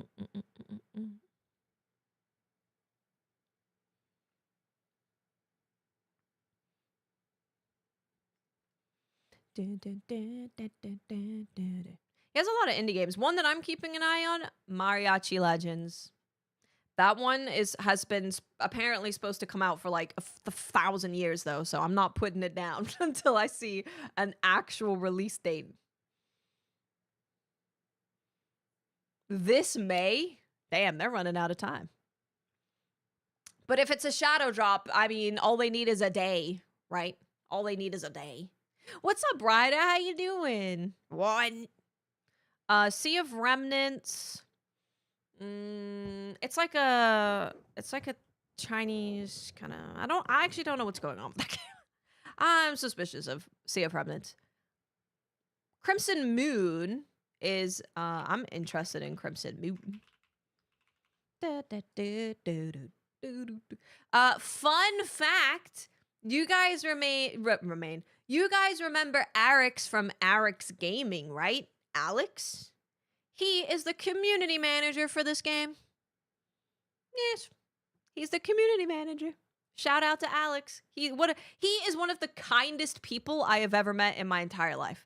Like genuinely just an incredibly wonderful person. Always down to help you out. Always down to talk. Just a ray of sunshine, that man. A ray of sunshine. He really is so wonderful. So wonderful. My friend used to work at Probably Monsters. She doesn't work there anymore. But it wasn't on this game. It was on another game. Because Probably Monsters are making like a ton of games. Yes, Castor. I don't know what's going on with it. I don't know if it's a gacha. I don't know if it's a live service game. I don't know if it's single player. I don't know if it's co-op. I really don't know.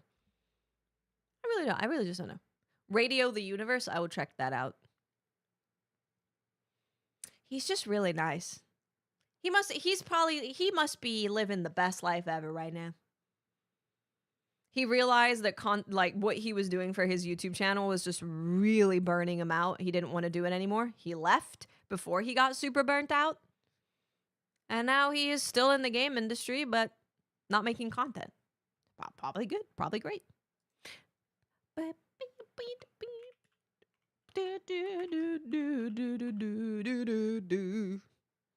Radio the Universe. Because the other guys worked with him on the Eric's Gaming channel. But, you know, he was like the face, the voice of it. Primarily. I can throw up a Sea of Remnants video. I think they've put out a lot of videos. Most excited. See you later, Variable. Paradise is awesome too. Yeah, no, and 2-6, he's also awesome. They're all really wonderful people. Alex actually reached out to me and asked if I was going to Summer Games Fest. And I said, no. But I'm interested in that game y'all got over there. I looked at it. I'm interested. I'm just saying, just so you know. I'm interested. What was I gonna say? I forgot. I don't remember. This game looks cool. Oh, Sea of Remnants. Wait, I think I saw this. I'm having flashbacks. I think I've seen this at some point. I don't know when.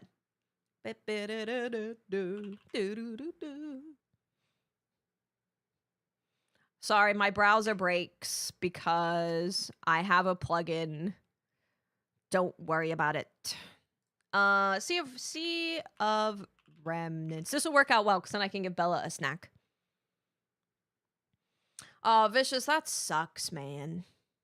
There's a lot of games that Tomo can't play because it makes him feel nauseous. What was the game that I was really surprised that made him feel nauseous? Honestly, I'm surprised he can play Marathon. There was another game. I can't remember. There was one that we wanted to play, and he couldn't play it. I don't remember. Sea of Remnants.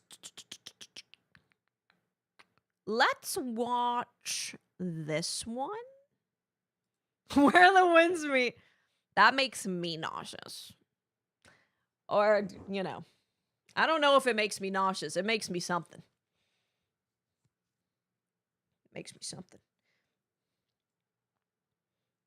Yeah, I can't remember the game. What was it? Hold on.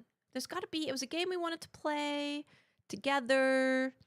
And then... Oh, Peak. It was Peak. He can't play Peak. My best friend can barely play any games anymore. Gets super motion sick. Yeah. Super motion sick. Caster, really? Jesus Christ. AC Black Flag. I will be honest, I never played the original. The remake I think looks really good. I think the remake looks visually, it looks very, very good. So I'd be interested in checking it out a little bit. Taste testing. Let me play you this trailer so you can see what Sea of Remnants is. I'm gonna go give Bella a snack, and I will be back. But this is what Sea of Remnants is. People seem kind of excited about it, maybe, possibly. What have you lost? Okay, I'll be back. Your name? Or the truth you seek?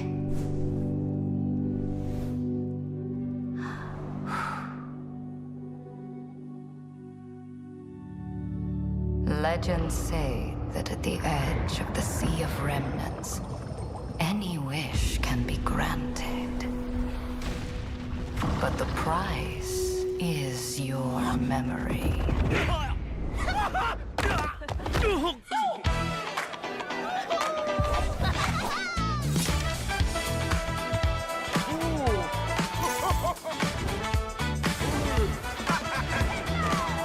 Step right up. Here's a tale I got. A funky little secret. Ready or not. With a twirl and a spin, life's a carnival ride.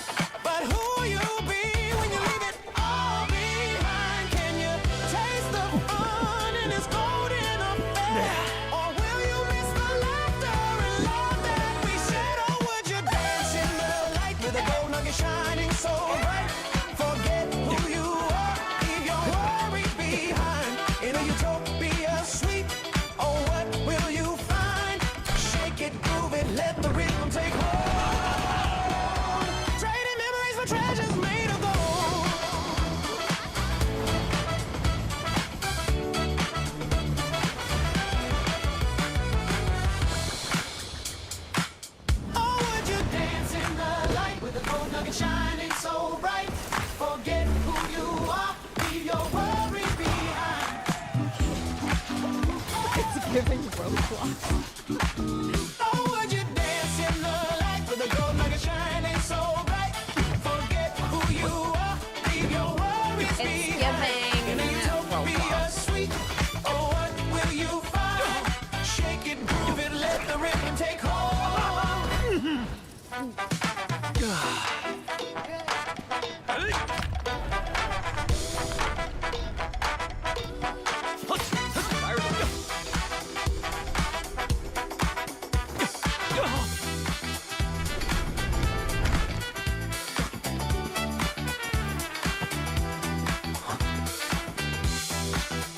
Sonic used to make us dizzy. Oh. In a world where the quick turns to bling, will you join the party? There's like stuff going on, and then there's things.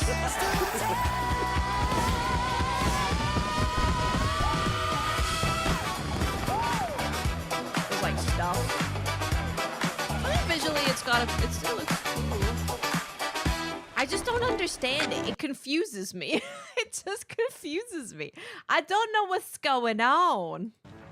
What is it? You know, I'm confused. But this is one of the games that it's not on. Oh, it is. It's not. This is on Ethos's. Ooh, where winds meet but pirate. True. Where winds me open critic? Fantastic. Good. But it is free to play. Okay. It is a visually rich ocean adventure RPG.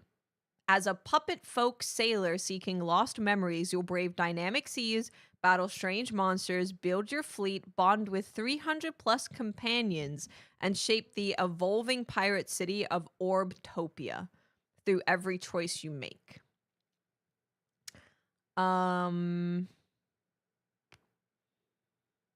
It's single player and multiplayer. Yeah, so maybe, yeah. Where winds meet but pirate is probably pretty accurate. It's probably pretty accurate. You know, I tried to play Monster Hunter Outlanders and all the servers were full. So I can't. I done messed up. I done fudged it up. The intro part gave it a certain flavor, but then somebody took the plate of food we were eating out from under us and gave a completely different plate of food. Cal, that's how I felt. Yeah, like I've seen trailers, the very first trailer of this game, and I was like, oh, this looks kind of interesting. It's got like a distinct visual style. It's doing its own kind of thing. And then I was like, it kind of feels like we're making the everything game again, but it's pirate themed. Instead of insert whatever theme here, you know. Don't they know who you are? No one knows who I am, Caster. Nobody. 0 people. Not famous at all. No one says hi to me anywhere. Anywhere I go, I can walk the streets in peace. Ridiculous. Thank God. Can't even imagine what it's like not being able to just go outside. I don't go outside. Never mind. Right? I'm like, what's going on? What's happening?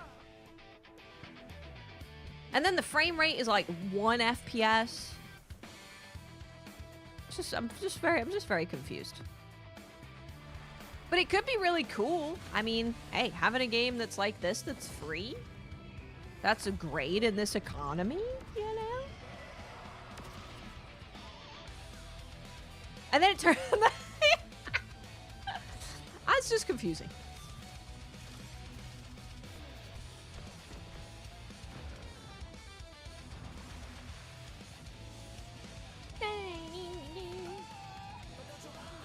What a wonderful. There's a lot going on. Yeah, there's just... I'm just confused. I'm too old, I think. I think I'm too old. This feels familiar, as if I've seen it before. It might just be too old. Turns out I've been struggling I need... in oblivion. I need a young person to consult. I need a young person who's really into games that I can show things to, and they can give me the word on the street or the word on the school grounds, you know? What's the playground saying about Sea of Remnants? How do the Roblox players feel about Sea of Remnants? Are they interested? Oh, by the way, it's Bella's birthday. It's Bella's birthday. She got a card from Chewy today wishing her happy birthday.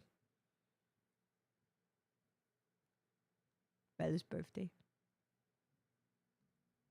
How old am I? I'm 20 years older than Bella. Technically 21, actually.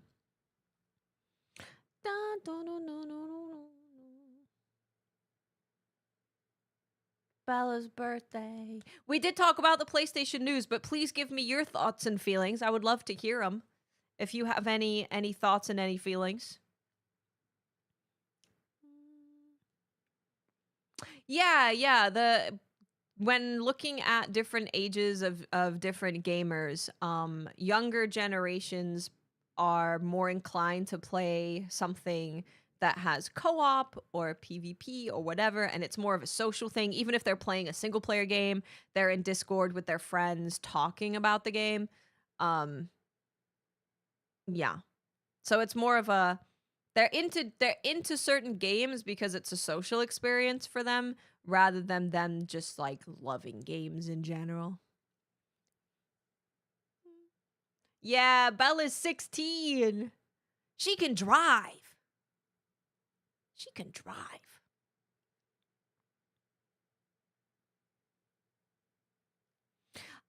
So the thing, yeah, so Tsushima's co-op thing did really, really, really well. This is very bright. I'm gonna go back to this. Did really, really well, right? It definitely did not do as well with Yote. I mean, I haven't played it yet.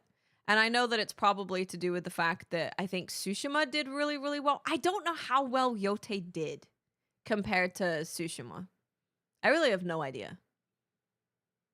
It's a lot harder, really. Oh, interesting. Didn't know it was out? Yeah, it came out. Sorry. Ghosts of Yote. Legends mode. We can talk about this too, actually. It came out 2 months ago.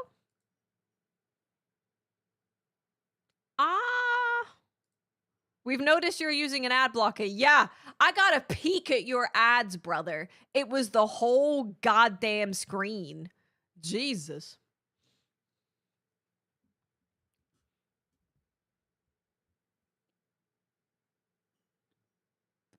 My parents made my cat fat. It can happen. It can happen.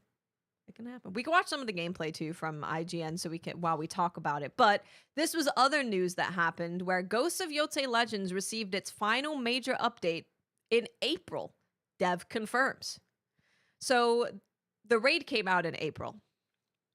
So if you have no idea what this is, Legends is a multiplayer mode where there was some like story missions that you could do in co-op, and then there was also like this kind of horde-ish mode where you had to hold down different points and clear them and not let enemies overwhelm you. Cool thing is there were a bunch of different classes. You could upgrade the classes. There were raids, and the raids were really, really, really good. Anyway, let's read what they said. Lead designer Darren Bridges announced the end of online support for developer Sucker Punch Productions' 2025 PS5 exclusive sequel in a message shared via the PlayStation blog. Well, should I just read it? I'm gonna just read it. I'm not gonna read it. The ads are crazy.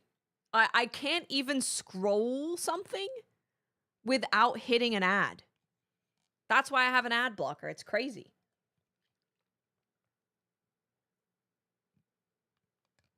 Actually, I was holding out on getting an ad blocker until the ads started tripping my capture cards copyright system thing. So the idea is that you if you are trying to record copywritten material like a movie on your PC, it won't let you do that. The ads were tripping that, so I would have to unplug and replug the capture card every time it would happen. It's terrible. I use uBlocker. uBlock. I don't know if that's the best one, but that's the one that I use. I picked one. I don't know the difference. Anyway. The post itself mostly serves to cover all of the big changes brought by the new raid update, which launched April 10th, but comes with the caveat that this content-packed patch will be the online mode's last. The raid update was our last major planned update for Legends. It finishes the story of the Yote 6 in that mode. We've loved to see players playing it, continue to play it, and enjoy it. It's been great. Well, it said they only had planned that amount of updates. So it makes me wonder if it did really, really, really well, would they do more updates? Or were they always going to just only have these updates and that would be it? Ghost of Yote launch, blah, blah, blah. It's unclear why the studio sees support for any future major updates just 2 months removed from its launch. Although major content updates are coming to an end, Sucker Punch did not clarify how long Ghost of Yote Legends will receive smaller patches like bug fixes and balancing. You ate $68 worth of Taco Bell? To be fair, though, actually, the Bean Chalupa Supreme, the Chalupa Bean Supreme, the Chalupa Supreme Bean Edition, those things are expensive. Probably because it's using actual beans, whereas the meat is like made of, I don't know. Let me see how much that is. The I know the name. It might be a meme, but now I'm looking up Taco Bell recipes. I don't know why I said recipes. I give up. I'm done talking and I'm done existing. I've had enough. It's where is it? Where is it? Hold. Black Bean Chalupa Supreme. How much do you think a Black Bean Chalupa Supreme is? It comes with black beans, lettuce, diced tomatoes, mozzarella, pepper jack, cheddar cheese, and sour cream. For one of them. Black Bean Chalupa Supreme. $10.50. $22 could be reasonable.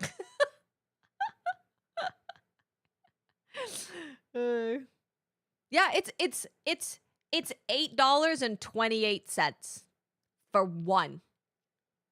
For one of them. The economy is trash.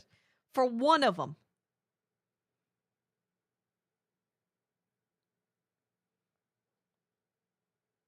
It's $9 for a Doritos Cheesy Gordita Crunch.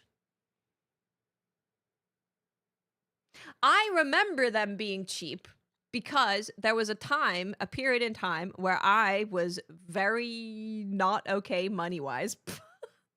I was very, very bad. Had not money. And I would not live on Taco Bell, but Taco Bell was a place that I could spend like $3 and I could actually eat something, you know? Whereas, yeah, like the spicy potato soft taco is $2. $2.18. That's okay. That's okay. That's fine. How much are meat ones? I actually have no idea. Ba ba da da da da da da da.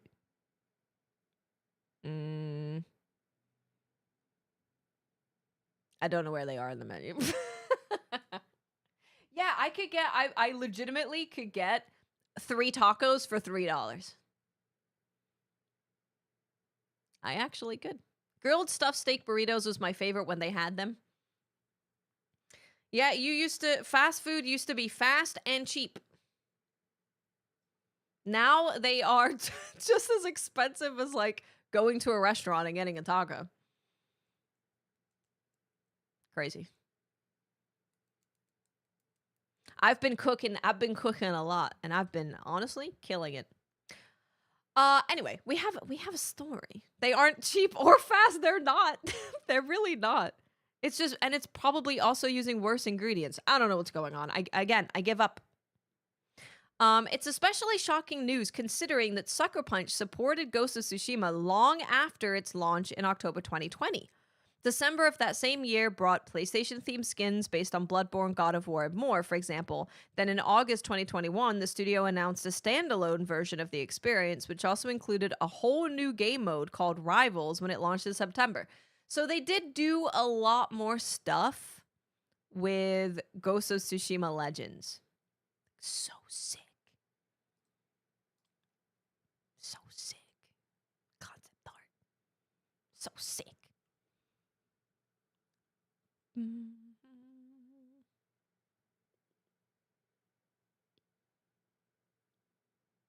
I wonder. Okay, let's pull up some gameplay while we talk about it. IGN Ghosts of Yotei Legend.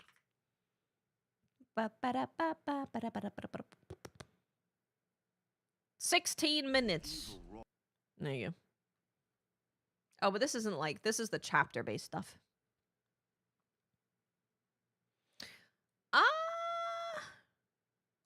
The person who captured this doesn't know how to capture gameplay.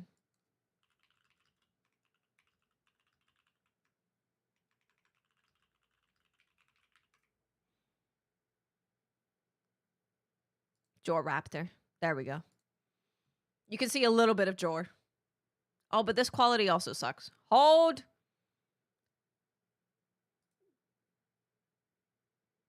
This is just Ghost of Yotei. What is going on? Full game. Is this better? Okay, here we go. There we go. Okay.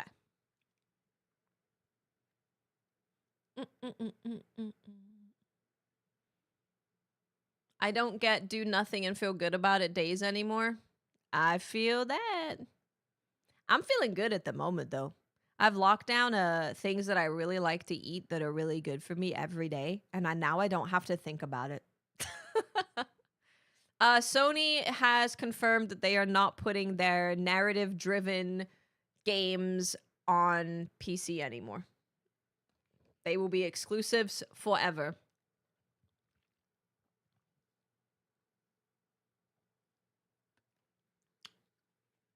I don't know what would have made me like Yotei more.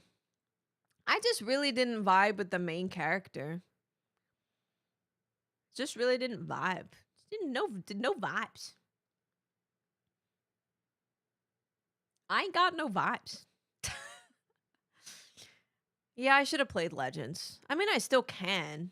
I'm just, I guess I'm not really surprised to hear that it didn't do as well. We can skip the tutorial. Let's go to like, here maybe. Thanks so much, Nat. I appreciate you. Thank you so much. That's really nice. Yeah, the story wasn't super compelling. Yeah, maybe that's really all it needed. Yeah.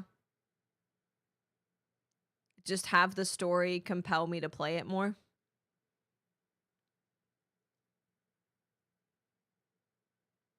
True, Wolf. Maybe, yeah. Because as of right now, I was saying we get like, what? Maybe one Sony exclusive a year? I mean, well, then again, they are still going to have like the Rise of Ronins, the Stella Blades, etc., that will come up, and they have exclusivity for 6 months to a year. Maybe they'll just get more of those.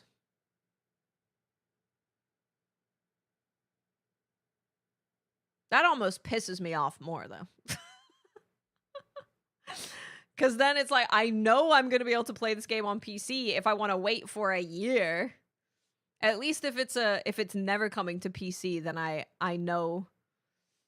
Then I know. Neo did used to be on that list. It did. And it might again, maybe. It could again. Revenge plot start to finish. Okay, without like super spoiling the end of Yotei, was there a point towards the end of the game like the final chapter that changed the way that you felt about the story. Yeah, thank God, Zaibatsu. Do you get anything out of being a Sony exclusive? You get financial support. You get a lot of support. So there's a few games that wouldn't exist at all or wouldn't exist in the format that they ended up being if it wasn't for Sony investing in them, giving the money for exclusivity.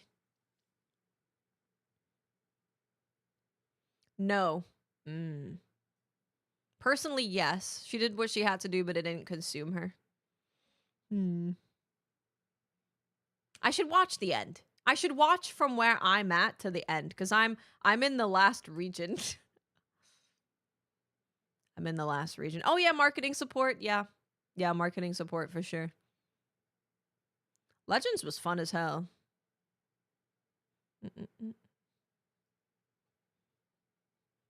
We're kind of just yapping today because it's a shorter stream because I was fighting the Elgato light all day. But we will be back to normal starting tomorrow.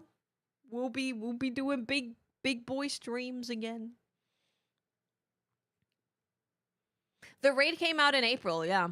They did a raid update. If you do a revenge plot, I really don't believe you have to have it always be a revenge plot. Half the plot should be the MC dealing with that, and then the other half should be something else that's greater. Yeah, I think there's definitely ways to do revenge story that is interesting. Or more interesting than just like, I go kill all the guys. You know. It's still a basic revenge story. It does it fine, just not in a unique and different way. See you later, Ryder. We're going to be playing Zero Parades on Wednesday. That's the next new game that we're going to be checking out, which I'm very excited. I think we're playing some Marathon with Mylan tomorrow, but that's at like 5 p.m. It's at like 5.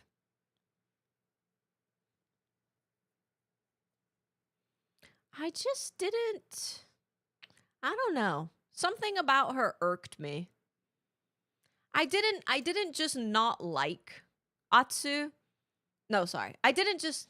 What's the word? I didn't just not feel compelled towards her as a character. I think there were moments where I actively just didn't like her.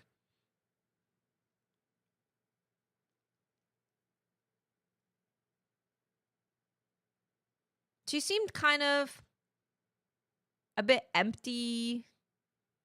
Some of the things that she did didn't make a whole lot of sense to me.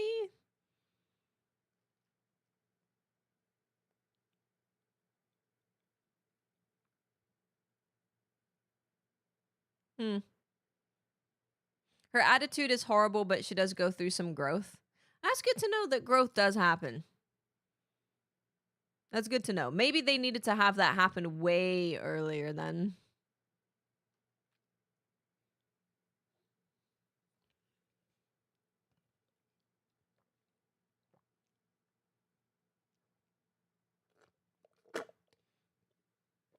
I can't really, especially with it being so long ago, I can't really explain why I didn't like her.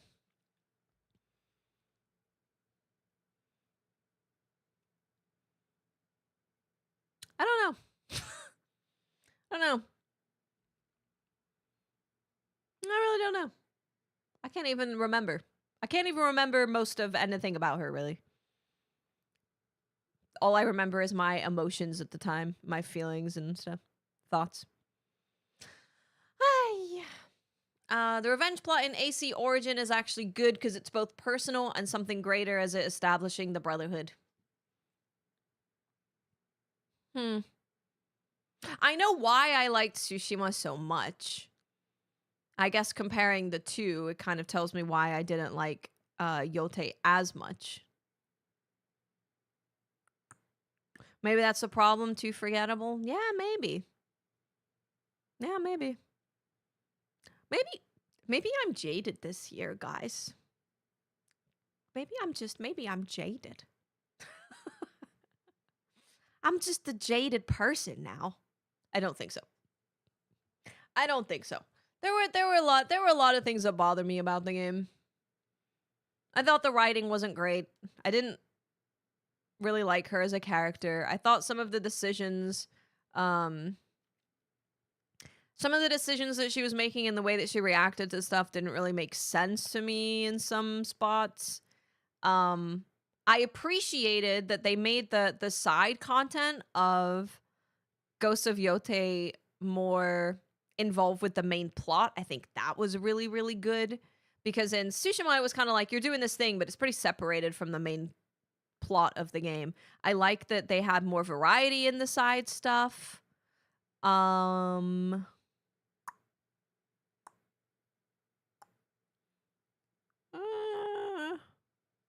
would have actually liked them to iterate on combat and maybe in a different way.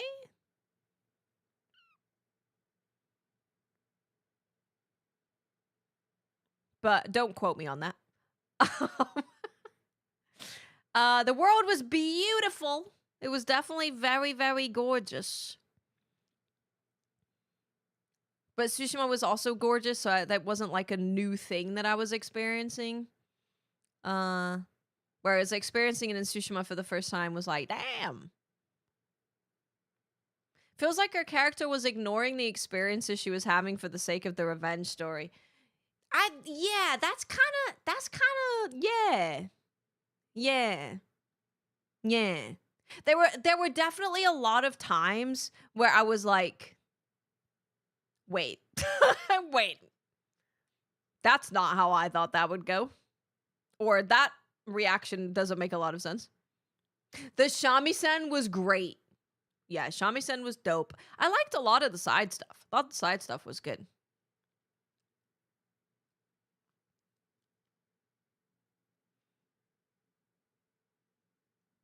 Okay, good. You guys are helping me figure out my emotions. Dude, I love Neo 3. Maybe Neo 3 has jaded me. Team Ninja, I need Neo 4. But we have Neo 3 DLC coming out. So that's okay. I think we're going to have a lot of fun with Zero Parades. I really do. I think it's going to have a lot of conversations, spark a lot of conversations for us. The writing is freaking banging, is what I'm hearing, so I'm very excited about that. Neo 4 is happening? I don't know.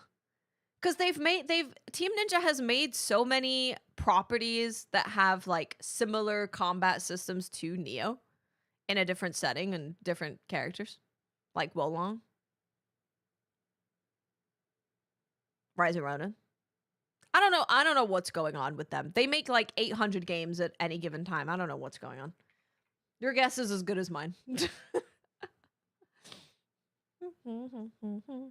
Team Ninja deserves a lot of praise. Yeah, they do. I think so. I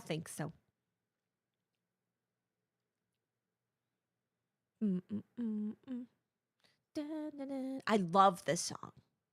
The song is a banger. Neo definitely landed the strongest for sure. Yeah. Neo definitely landed the strongest. A lot of the others, I think, the way that I hear people talk about them are kind of like offshoots of Neo, but Neo's like the big boy. Neo is the guy. I need the Neo 3 DLC where Ryu shows up again and beats me up 100 times. Hey. Dead or Alive 7. I'd play it. I haven't streamed a fighting game in a long time.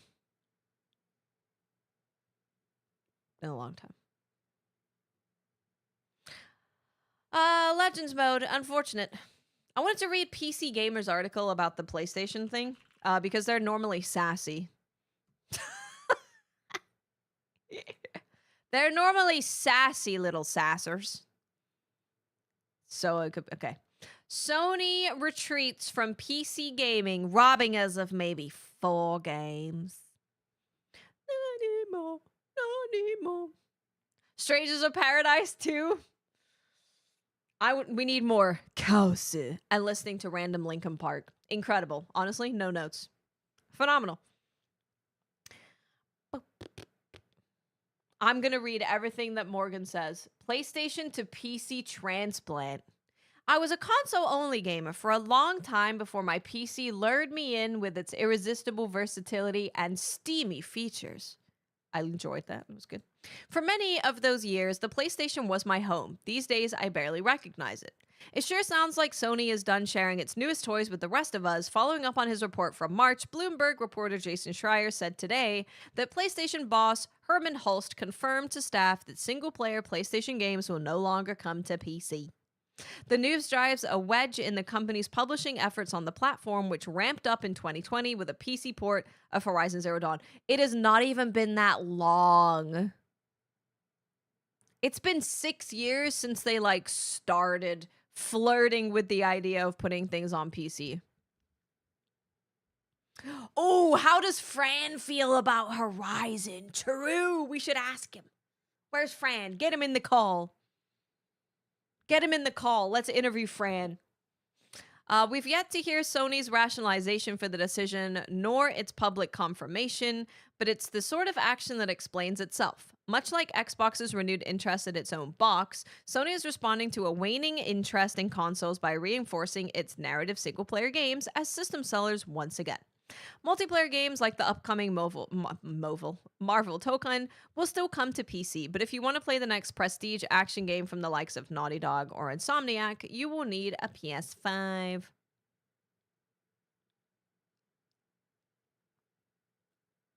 Herman Hulst is such a villain name. It kind of is though, right? Herman Hulst. Earth's top billionaire. Wonder what LBS thinks about it. Ooh. I hope he shows up and we can ask him. He's been around recently. Maybe he'll show up soon. A few years ago, this would have sucked. Sony is responsible for some of my favorite games of all time, and the availability of gems like Horizon Forbidden West, Ghost of Tsushima, and God of War on Steam put those games in front of friends who would have never played them otherwise. Kiss goodbye to Ghost of Yote on PC. Sony is U-turning. Yeah, we already know. Ghost of Yote ain't coming out. Which really sucks because people played Ghost of Tsushima on PC. And they're not going to have an opportunity to play Yote on PC after they got invested in the franchise. Ellery, what's up? How are ya? But as I gaze at the future of PlayStation Studios, I wonder what we're really missing out on. Here's a quick reminder of Sony's upcoming and recent output, with PS5 games likely to be withheld from PC bolded. Intergalactic the Heretic Prophet. Yep. God of War remakes. These are exclusive that are coming out. Star Wars Knights of the Old Republic and Fair Game $Sign. Thank God. 2026. Marvel's Wolverine exclusive. Hold. There's an end of this music video that is talking. There we go. Saros, God of War Sons of Sparta. These are all exclusive. However, Marvel Token, Kena, MLB The Show, Marathon, not exclusive. 2025, Ghost of Yote, Death Stranding, MLB, Lost Soul Aside. Yeah, that's why we were saying, when it comes to Sony exclusives, they don't put out that many that are just from their, main studios every year. I mean, I think this one will, because it's not a Sony studio. It's kind of weird, though. The opportunity for growth with hardware is shrinking. Memory shortages. You'd think they'd want more software sales everywhere. Oz? What about Oz? What's Oz? No, it's no. This is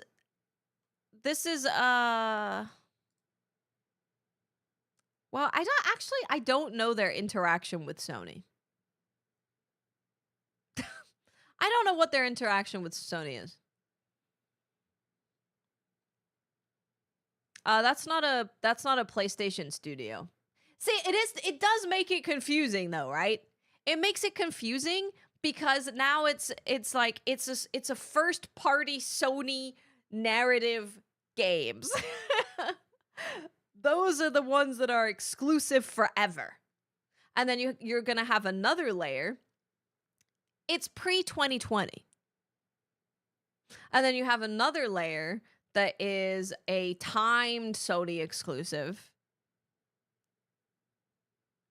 And then there's, yeah.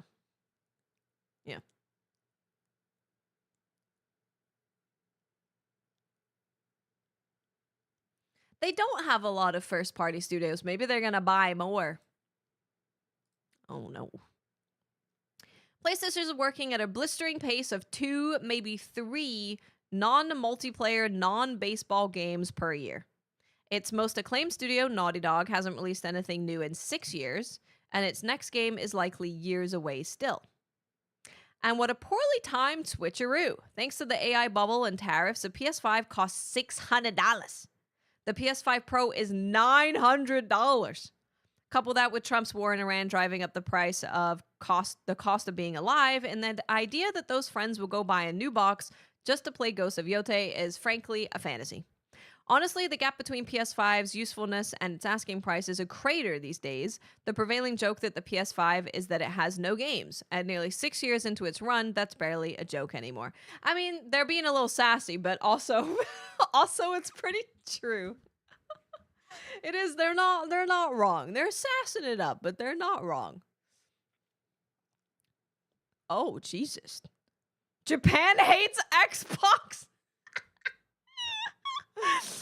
Eat shit, you entitled, worthless trash beggars. Your platform is irrelevant. You never deserved any support, and there's many more than 4. No Wolverine, no future Marvel games for you, no Game of the Year, Astrobot, no Yotei, Intergalactic, or any new Naughty Dog game ever. Nothing. You lose. Thank you, Japan hates Xbox. I enjoyed your opinion on the matter. Oh, Jesus.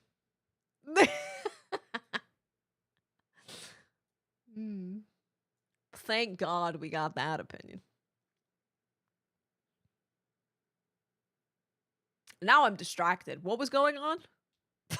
What was happening? Not many games happen. I don't know if I could get any data. I'd like to see how much Sony makes on software sales versus hardware sales. I feel like that would help to explain why they did this. Yes, 100%.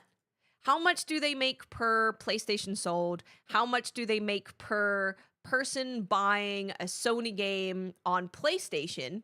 And then I'd also like to know how much do they make per person buying Sony game on Steam? Yes. Yes. Yes. Maybe they want PS Plus money. But if you only have a PlayStation for the exclusives they're talking about, you don't even need a PS Plus. Unless that's changed recently.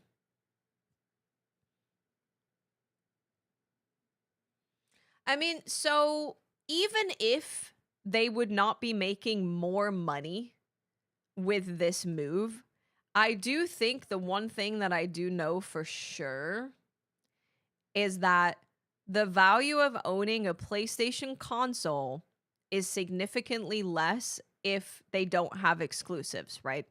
So if you're wanting to stay in the console game and be a leader when it comes to consoles, then exclusives makes a lot of sense. But then the question is, well, why do you want to be a leader in consoles? I don't know. Does it give you investor support because it's like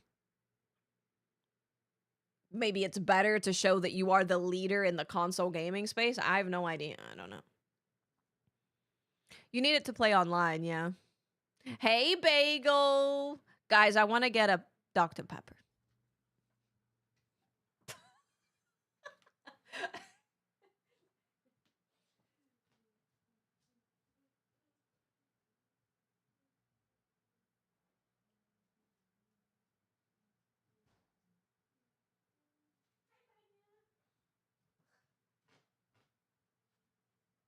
I have procured a Dr. Pepper. You got a normal Coke right now? Unbelievable.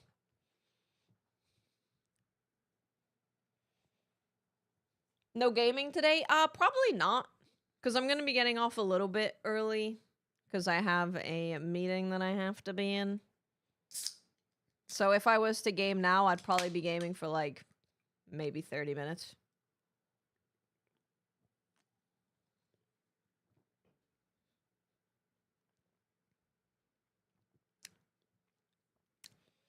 But do not worry.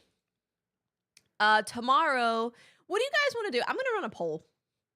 I'm running a poll. Where's the poll button? We're gonna do a poll for tomorrow. So tomorrow we are gonna be playing Marathon with Mylan at 5 p.m. Pacific. But before that, game tomorrow. We can play more Alabaster Dawn. We can play Monster Hunter Stories 3. What else do we have?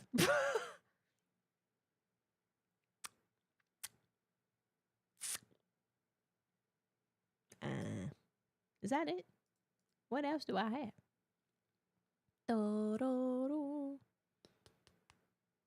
Did you see who played World recently? Who? I will find out.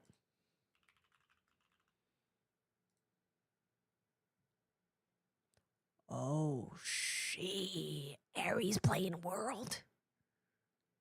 Oh, Marathon Cosmetics. We'll take a look at that. Yeah, we're not going to play Marathon Cosmetics tomorrow. Damn. Aries has never played Monster Hunter before. Exciting. Was there any other? There might just be those two games. Here, I'll just let you vote on this for tomorrow.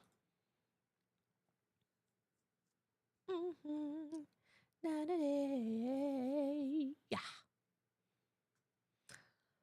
Games being cheaper plus not paying to use my internet is why I always wanted to go main PC main. Not much is keeping me with console now that so many games are crossplay. True. Yeah, true. I showed you guys the... Oh my god, I lost it again. What am I doing? It's in Discord. Thank god I post things in Discord, guys. Copy that. Yeah, let's go. Let's go. This thing. My Discord is chaotic? Is it? How so? There's folders. There's folders. These are DMs that I haven't opened.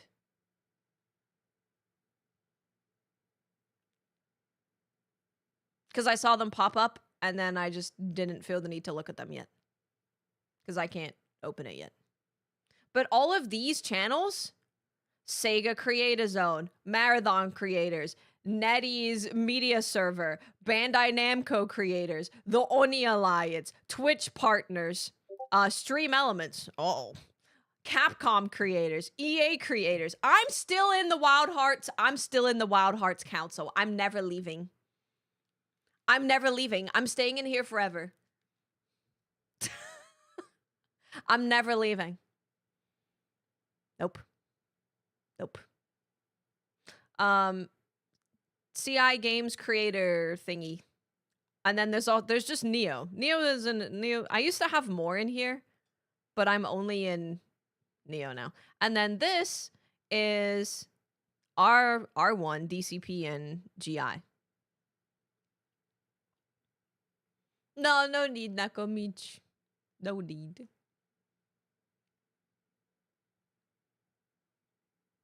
But I'm in 1, 2, 3, 4, 5, 6, 7, 8, 9, 10, 11. I'm in 11 content creator Discords for programs with companies. Actually, this is another one. This is another one too. Oh, this is another one as well. Oh, this is the Hunter Awards. So these should also be in this folder. So I'm in like 15. I'm in like 15. Which I can't really leave. A lot of them, a part of being in, a part of being a part of a content creator program now is being in their Discord, unfortunately. Everyone who's like, guys, we have a content creator program. You have to join the Discord. Yes, ma'am. I'm on it. I'm there. but I'm pretty much only in there so that I get at everyone notifications when they're finally doing something with like Stranger Than Heaven, for example, or Monster Hunter, or Onimusha.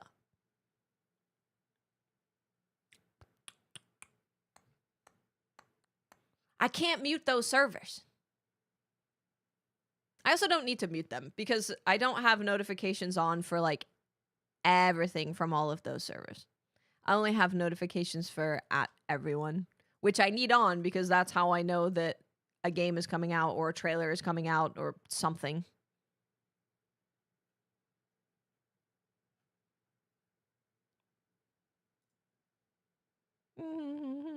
We're playing Monster Hunter Stories tomorrow.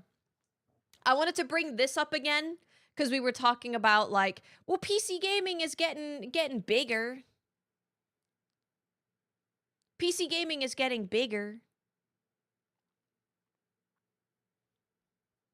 PC gaming, is it big enough? I'm going to say yes. I'm going to say yes, PC gaming is big enough to focus on releasing your game on PC and making sure that your PC games run well as well. Because this is just from Capcom. We talked about it earlier, but I'm going to talk about it again. Also, we're going to look at this art because it's dope. In 2020, PC was only 26.6% of Capcom's game sales. In 2025, PC is 54.5% of total sales. When it comes to Capcom video games, they are selling more copies on PC than anywhere else.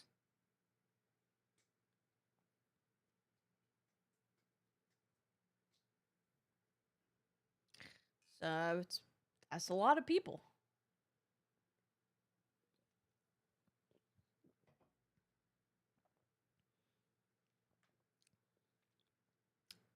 Are you saying exception?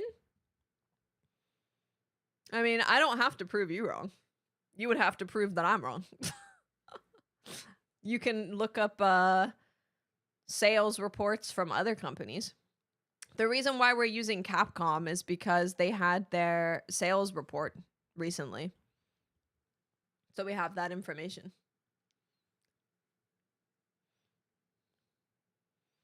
But it follows a trend that we've seen in general. When COVID happened, a lot of people got into PC gaming. A lot of people got into PC gaming. People were buying PCs like crazy. So it's a pretty common thing that we've seen in general. I mean, Stellar Blade came out on PC after, what was it? Was it a year? Or was it more than a year? I think it was a year. And they had almost 200,000 concurrent players right when the game came out. Would that make Capcom be exclusive to PC in the future? No. No. Not at all. It's not just grown, it's gone nuts. It's popped off like crazy. I mean, even seeing 1.3 million people play Wilds at launch was crazy. Madness. Capcom is mostly weeb shit, so PC makes sense. Are the weebs only on PC? You guys let me know. Basic Thought, thank you for 81 months. Welcome back. Thank you so much. This art is dope. This art's great. This art's awesome. Musashi! That's what he says. Oh, you can't see his face. Unfortunate.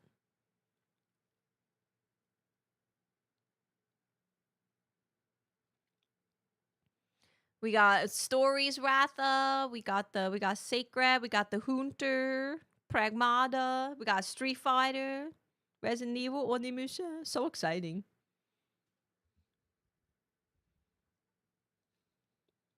Yeah, PlayStation is the weeb console. What's considered weeb shit? I actually don't know. Persona? Persona? Maybe?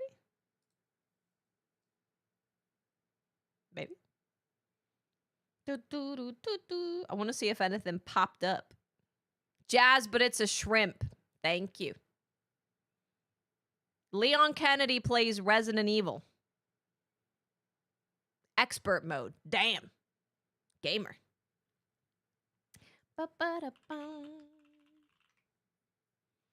Oh, someone was really look at this. We watched the trailer together last week for this game, and I was like, hell yeah. Then found out it's an extraction game. Can't even have just a straight up Souls-like anymore. I'm sorry, Drew. I'm sorry.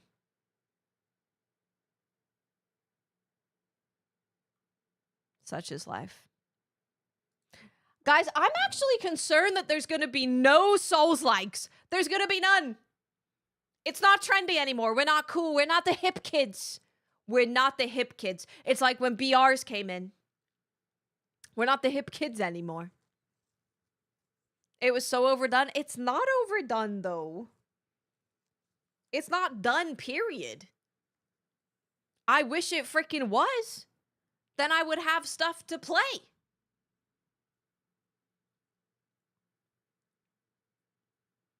Caster, have a good night. That short made me giggle a lot editing it. Giggle a lot. Well, Clayton, what games do you like? What games do you like?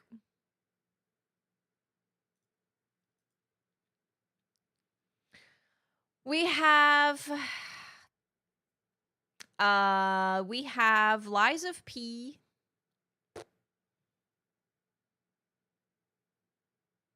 We can I'll even be a little bit yeah, no, anyway. Lies of P, Neo 3, Remnant, Kazan, Wu Chang, Lords of the Fallen, Code Vein. Code Vein 2 wasn't even a Souls-like. They fudged it up. They fudged it. Wolong, but we're getting a little Anotria. So there's been like 9 in 7 years. They fudged it up. Yeah. No, they really fudged that up. They decided to make like an action RPG open world game, not a Souls-like anymore. But this is my problem. They don't be making Souls-like. But you know what? Maybe this is okay. Because all these games that came out that people who don't understand Souls-likes say are Souls-likes probably won't be made anymore because they're not the hot new thing anymore. People are chasing something else. So maybe when we see a game come out that looks like it's going to be a Souls-like, it will actually be a Souls-like. One can hope.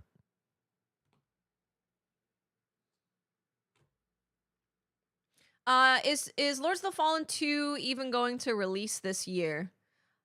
Apparently, right? Oh, I was gonna check Steam, but guess what? The game that's for the gamers isn't on Steam. Oh dear.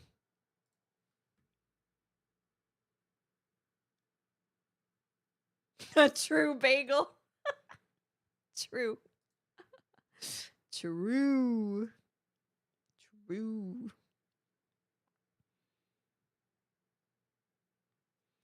Code Vein 2 just threw out what they were doing. They threw it out the window. They're like, we're not doing that anymore. We're doing something else. Not this. In my life.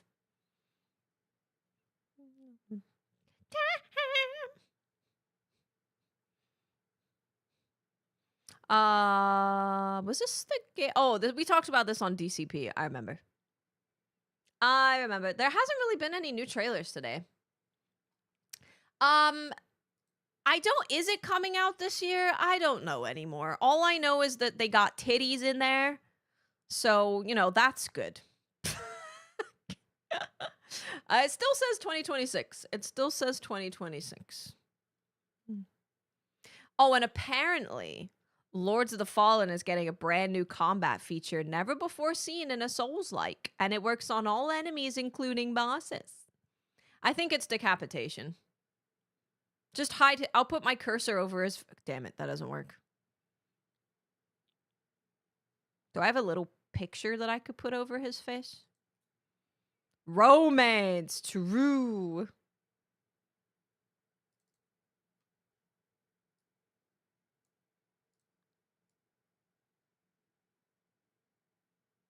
There we go. Pack Mappy, thank you for 131. I appreciate you. Thank you so much. Thank you. Dude, when are they going to tell us about this?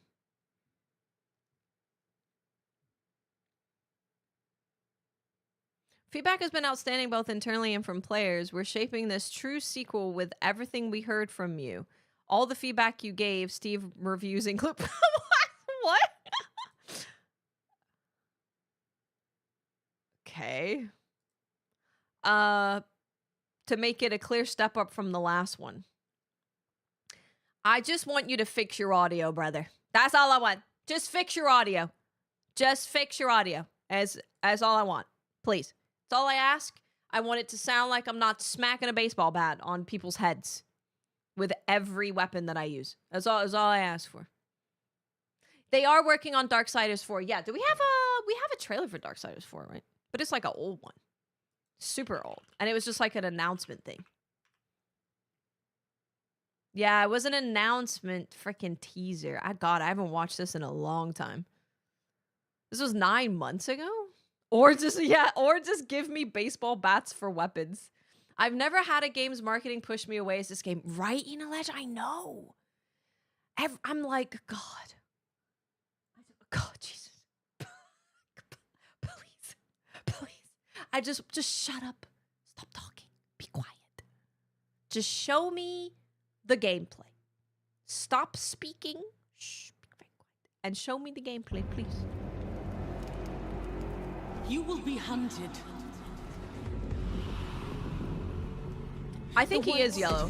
He absolutely is worse than Randy. I think so. The council. And there will be others. You would wage this war alone? Randy's out of touch. This guy is out of touch and very weird. No. In the worst way. Not weird. Alone. Derogatory.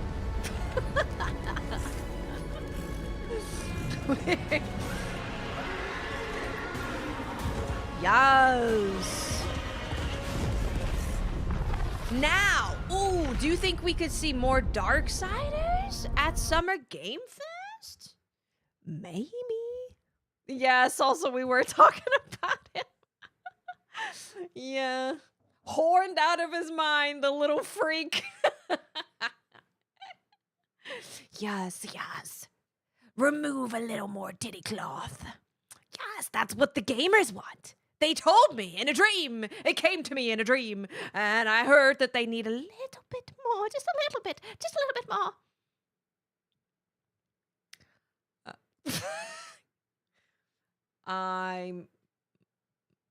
I don't know. I got nothing to say. What is this? Stardust. Oh, you know what? There were some... Oh, wait. I wanted to watch Mina the Hollower gameplay because they did like a final preview thingy. I wanted to watch the final preview. And then there was also the Adventures of Elliot? Question mark. Adventures of Elliot. I have hiccups. Great. Fantastic. Add to wish list. I want to watch the full trailer of that. God, I have hiccups again. I love the first Darksiders so much. The Joe Mad artwork was magnificent. They just recently did a PS5 and Series X port of Darksiders 1. I can see that being a precursor to more Darksiders 4 news this year. I hope so. Just another trailer with like some actual gameplay would be really fantastic. Mina the Hollower is coming out very soon. The Hollower hooked me, cementing its hold during a fight with a giant animated statue called the Duchess. Mastering the hammer's charged swings, I depleted her first health bar, forcing her to sprout tentacles that burrowed under the arena floor before erupting where I stood. I died a few times, but by the 4th or 5th try, I finally grasped her patterns. I read her tells, strafing and dodging instead of squaring up, landing charged hits when she committed to an attack. Finally defeating this monstrosity with a glimmer of health remaining, I felt like I was releasing a massive weight, like I could finally breathe again. This fight encapsulates Mina. It's punishing at first, but only until you get the rhythm down, and then it becomes deeply empowering. During my preview, I repeatedly lost and reclaimed thousands of bones, which are like gold from Shovel Knight or souls from Hollow Knight or Dark Souls, etc., grinning with each new mechanic discovered or hidden side area uncovered. After hours with the early game, which reminds me of The Legend of Zelda Link's Awakening crossed with Bloodborne, I can already say Mina the Hollower has cooked up something special. The Souls-like confirmed. I mean, you're losing currency when you die. I need to see like 8 other things, but that's one of them. Those tentacles disturb me. Burrowing, or hollowing, is Look Mina's away. signature move. To initiate a burrow, simply long press the A button, normally used for jumping. Your mouse-shaped protagonist then dives into the dirt. She remains invincible against regular melee attacks for the duration of this burrow, eventually popping out a beat or two later in a small puff of dust once the ability's energy is fully depleted. This versatile move allows Mina to move around the world, evade powerful attacks, and even solve puzzles or enter new areas through small enclosures. Puzzles. Movement and Blech. combat are deeply embedded in the design of every part of the world you inhabit as Mina, which is why it's great that she also wields a selection of weapons, chosen at the campaign's outset rather than being limited to her canonical Nightstar whip. Though earlier coverage suggests that the Nightstar, which can uniquely pull armored enemies out of position, is her main weapon. I personally barely touched it and Hey, didn't choose Sparty. it past the tutorial. My preference was for the heavy Blast cute. Strike Maul Hammer, yet the dual blades Whisper and Vesper offer a markedly different, more versatile combat experience with their fast strikes, making Mina feel agile and dynamic for the short duration that I tested them out. The Blast Strike Maul, I by gotta turn that contrast, screen is shake much down, heavier, good lord. slowing Mina down as she charges her attacks. This is where hollowing old. becomes a crucial wildcard, maintaining old. mobility between longer attack cycles. Together, these abilities create a moveset that constantly presents a tactical choice: commit to an attack or disappear under the floor to reposition for a better angle. You can even chain a burrow directly into an attack, watching an enemy swing at empty air before you pop up behind them to deliver a decisive blow. Just watch out for enemy attack patterns and stay wary of treacherous hazards that the world itself can throw at you, like one thing which I think this is just purely a preference thing. I don't really like it when I hurt myself by touching the enemy, unless it's a spiky enemy, But if it's just all enemies, if I touch their toe, I take damage. I've never personally been a fan of that. I just, it's not that I hate it. I like plenty of games that have that. It's just not my preference of thing. Yeah. Yeah, contact damage, it's, yeah. I've liked some games with it, but if preference-wise, I understand why people like it too, but preference-wise, I would prefer that me touching their toe didn't take off half of my health bar. lava that makes it impossible to burrow.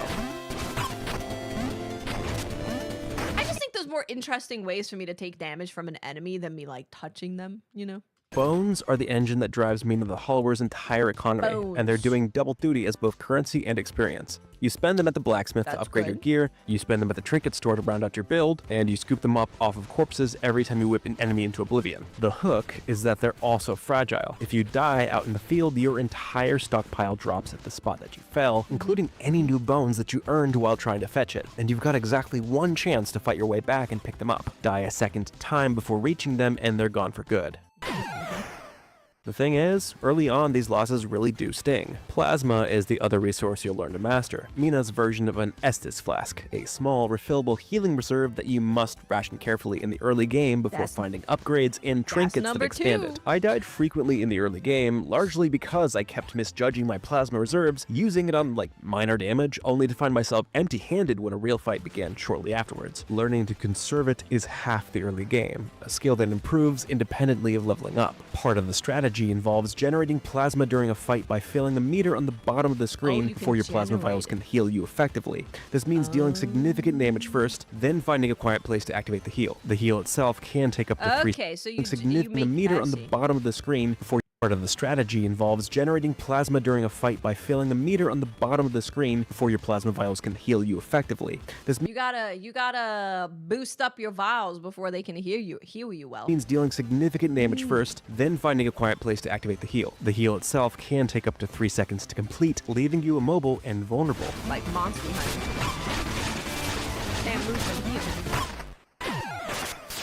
I've already mentioned that I bounced off the Night Star whip pretty quickly, but the real story of Mina the Hollower's combat is that there are seemingly 5 different weapon types in total, and you can swap between them at the blacksmith in Ossex City whenever you've earned enough bones to make the trade. The weapon that I had the most fun experimenting with outside of the hammer was the Battery Buster, an electric firearm that swaps between 2 modes when you tap the right trigger. One mode is a melee swing that builds up electrical charge with every hit. The other mode dumps that charge into a blaster that fires bouncing electric bolts that ricochet off walls and clip multiple enemies at once. It's a satisfying loop. You melee enough to build up your charges, switch, and then you empty your mag into the big boss across the room. Or you just let her loose and let those bolts pinball around the room while the chaos unfolds.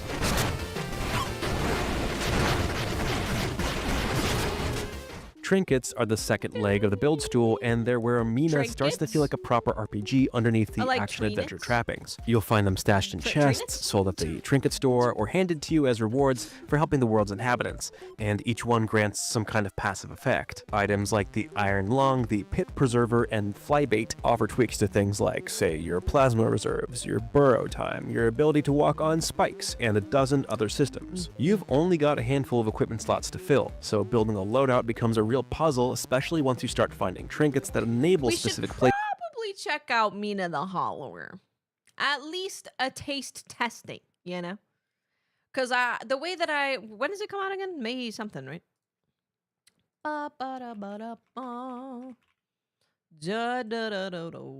May 28th.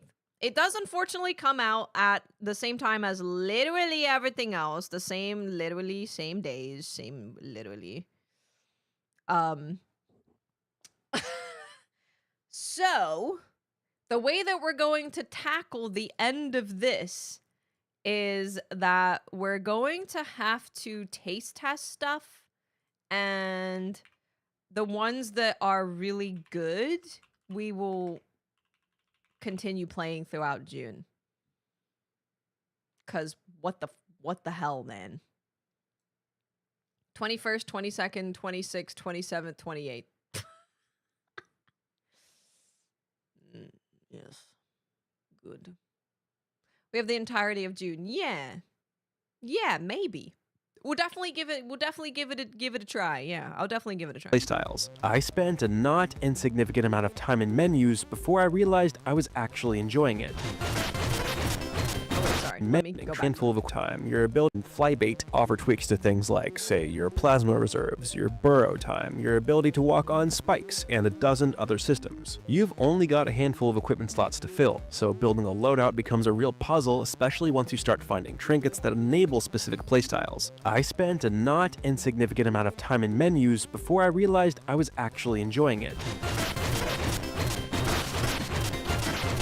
The world of Mina the Hollower is where the whole package really comes together for me, because Tenebrous Isle is one of the most flavorful little spaces I've explored in a 2D adventure game in years. It's a 1700s gothic horror setting dressed up with anthropomorphic mice, birds, humans, and the occasional shuffling undead. And Ossex City, which serves as your central hub, is like this That looks layered cool. little ant farm of merchants and side quests and tin can kicking children and crate hauling workers, all going about their day under this perpetually dark sky that always looks like it's about to pour. Hilariously, there's even a ghost that's willing to race you across town on the condition that you would never touch a single staircase along the way. None of this is mandatory, but it is the kind of stuff that I kept finding myself doing instead of pushing forward on the main quest. The pacing trick that ties the story together, though, is the hunt for each of the 7 Spark Towers. There are 7 of them scattered across the island, and reactivating each one is the main thrust of Mina's overarching Something's plot. gonna But get more shadow importantly, dropped they're for sure. absolute treasure pinatas. The first one I unlocked sat at the end of the Quinsberry Crypt. the area that you Oh, reach God. after getting through the early game's opening stretch. And it played out as a vertical mini dungeon where I had to outrun cascading electric surges, climbing up the side of the tower while scooping up bones and clobbering enemies along the way. When I finally hit the top, Mina dumped thousands of bones into my pocket along with a fresh trinket and an equipment upgrade that I'd been scrimping for. I haven't reached the rest of them yet, but if they're all paced like the first one, the structure of this campaign is going to be one of its biggest strengths.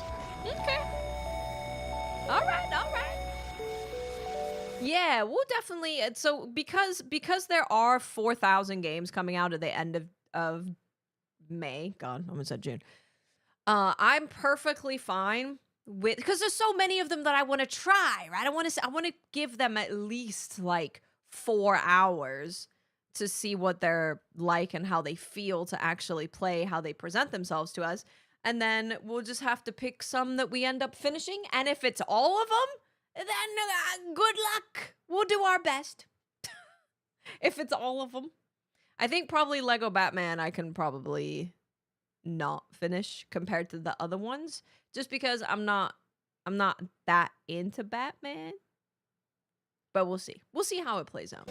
My one real It looks complaint good, though. after several hours is that there's no in-game map. I trust myself to read level layouts in most adventure games, but Tenebrous Isle is large enough and interconnected enough that I found myself feeling a little untethered once I got out of the opening areas. Maybe that's the intent. There's definitely a get lost on map. purpose vibe to a lot of the exploration, but a basic map would have gone a long way. But hey, at least the options menu is generous with this Is Lego Batman like crazy for your PCs or something?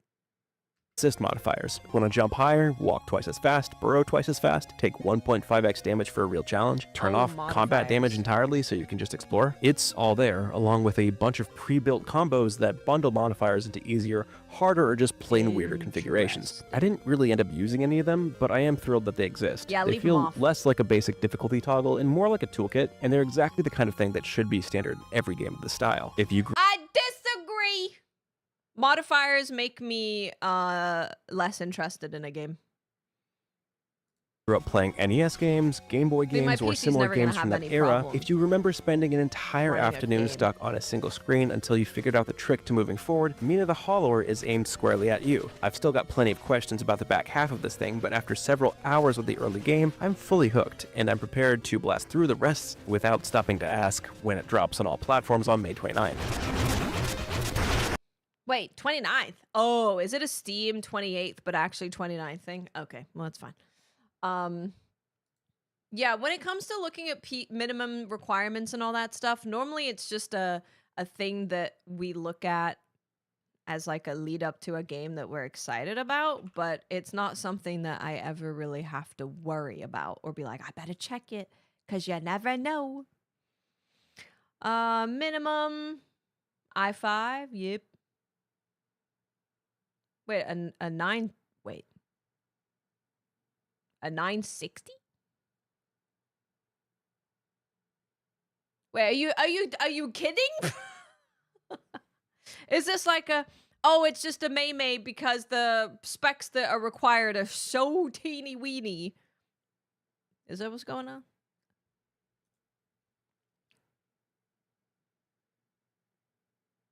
An i5.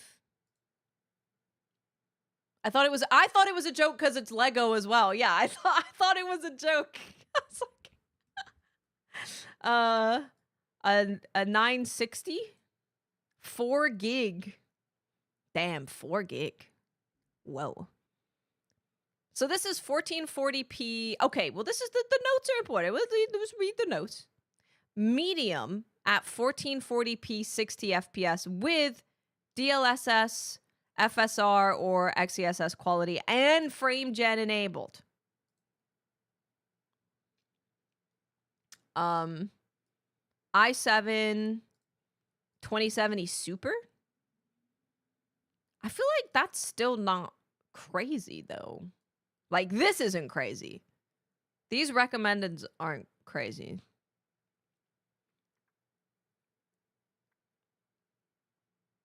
I don't know. But yeah, I can run it. yeah, we'll be okay. I guess the notes when games are bringing up like frame gen, 60 FPS, medium or whatever. Maybe, but like the requirements are really quite low. Like in my opinion, we're currently on the 50 series. 20 series was so long ago that these recommendeds are like, these recommendeds are really low in my opinion.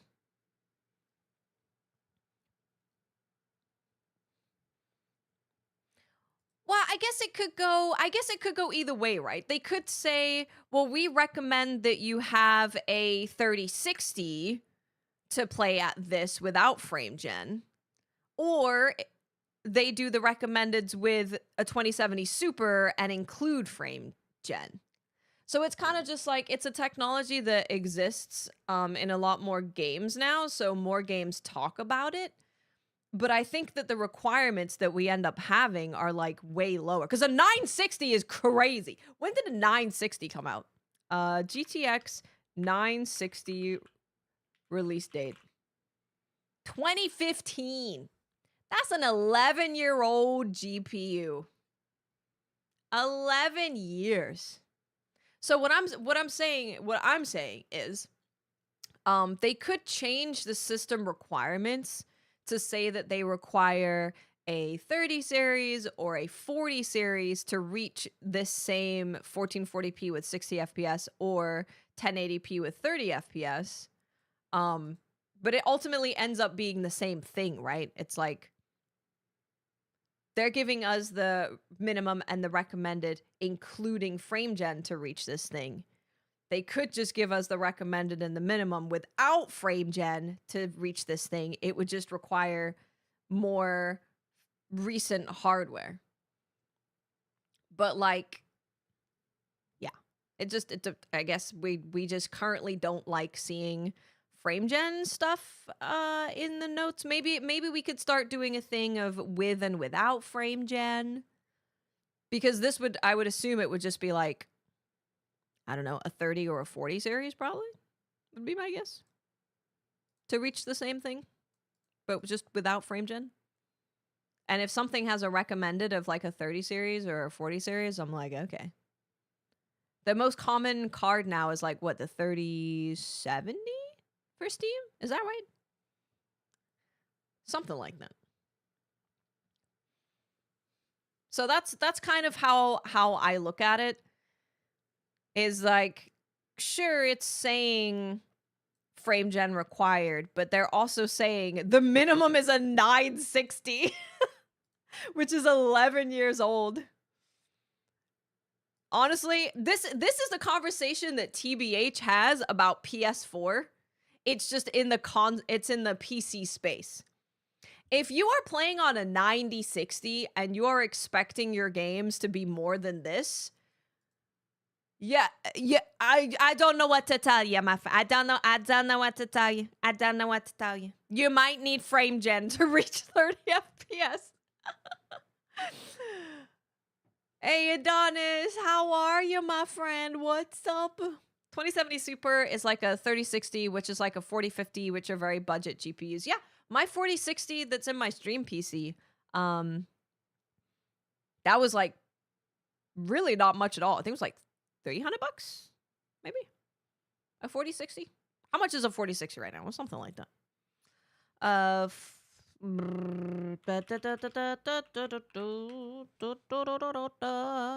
How much are they on Amazon? Because they're pretty readily available.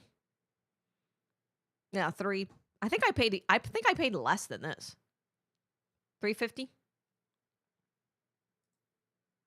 Certainly cheaper than RAM, let me tell you. Certainly cheaper than RAM.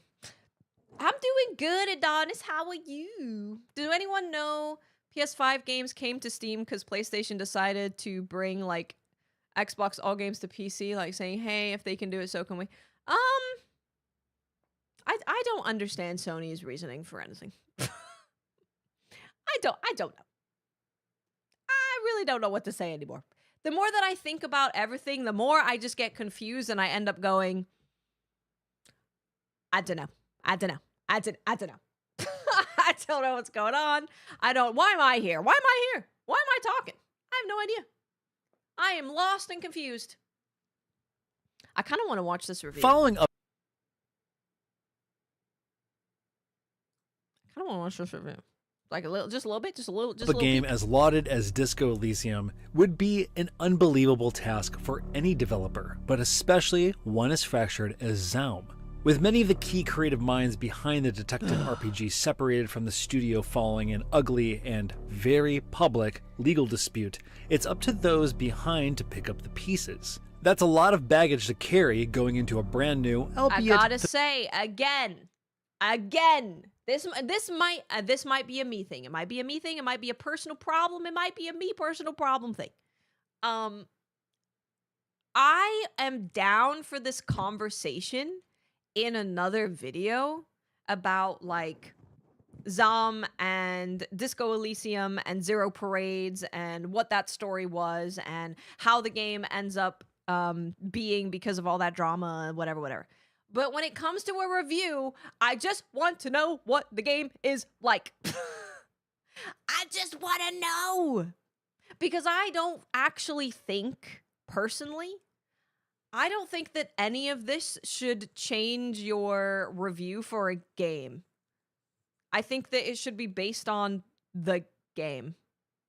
Maybe familiar I'm crazy. game, so it's not surprising how Zaum has tried to distance itself from too many comparisons with its previous hit. As a spy thriller, Zero Parades for Dead Spies largely strikes a different tone than Disco Elysium. Aspects of it are still inescapably familiar, however, and it's this looming shadow and sense of imitation that prevents it from matching the same heights as its spiritual. Brother, I'm not watching this. I'm disliking it. I hate reviews like this. This is so annoying. It's so annoying. What? Can you just talk about the game, brother? Oh, Swim Two Birds. How do you feel about Horizon Zero Dawn never coming to PC ever again? How do you feel? Let me know your thoughts. Is Sony afraid of the Helix and the Steam Machine? Could be. They definitely could be. And someone brought it up right at the beginning of stream saying, are they doing this because they don't want PlayStation games on an Xbox because Helix is going to be a PC Xbox? That is LBS, Adonis. Yeah, I want to know. Right, Zybots, that's what I'm saying. When I am looking at a review, I just want to know if the game is good. I don't need to know if it holds up to its predecessor. Honestly, you can put that at the end, maybe? I don't know. But I just find it incredibly...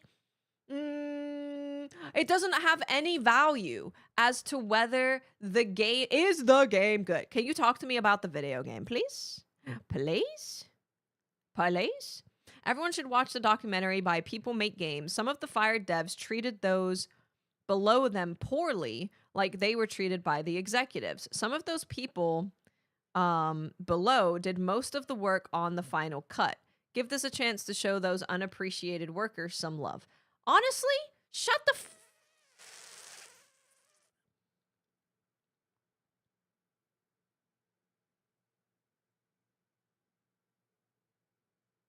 What is happening? What? Are these bots? What? Why? Freaking crypto bots. I can't even read comments. I can't listen to a review. I can't listen to anything. Everything has been ruined by AI, robots, and dumbasses.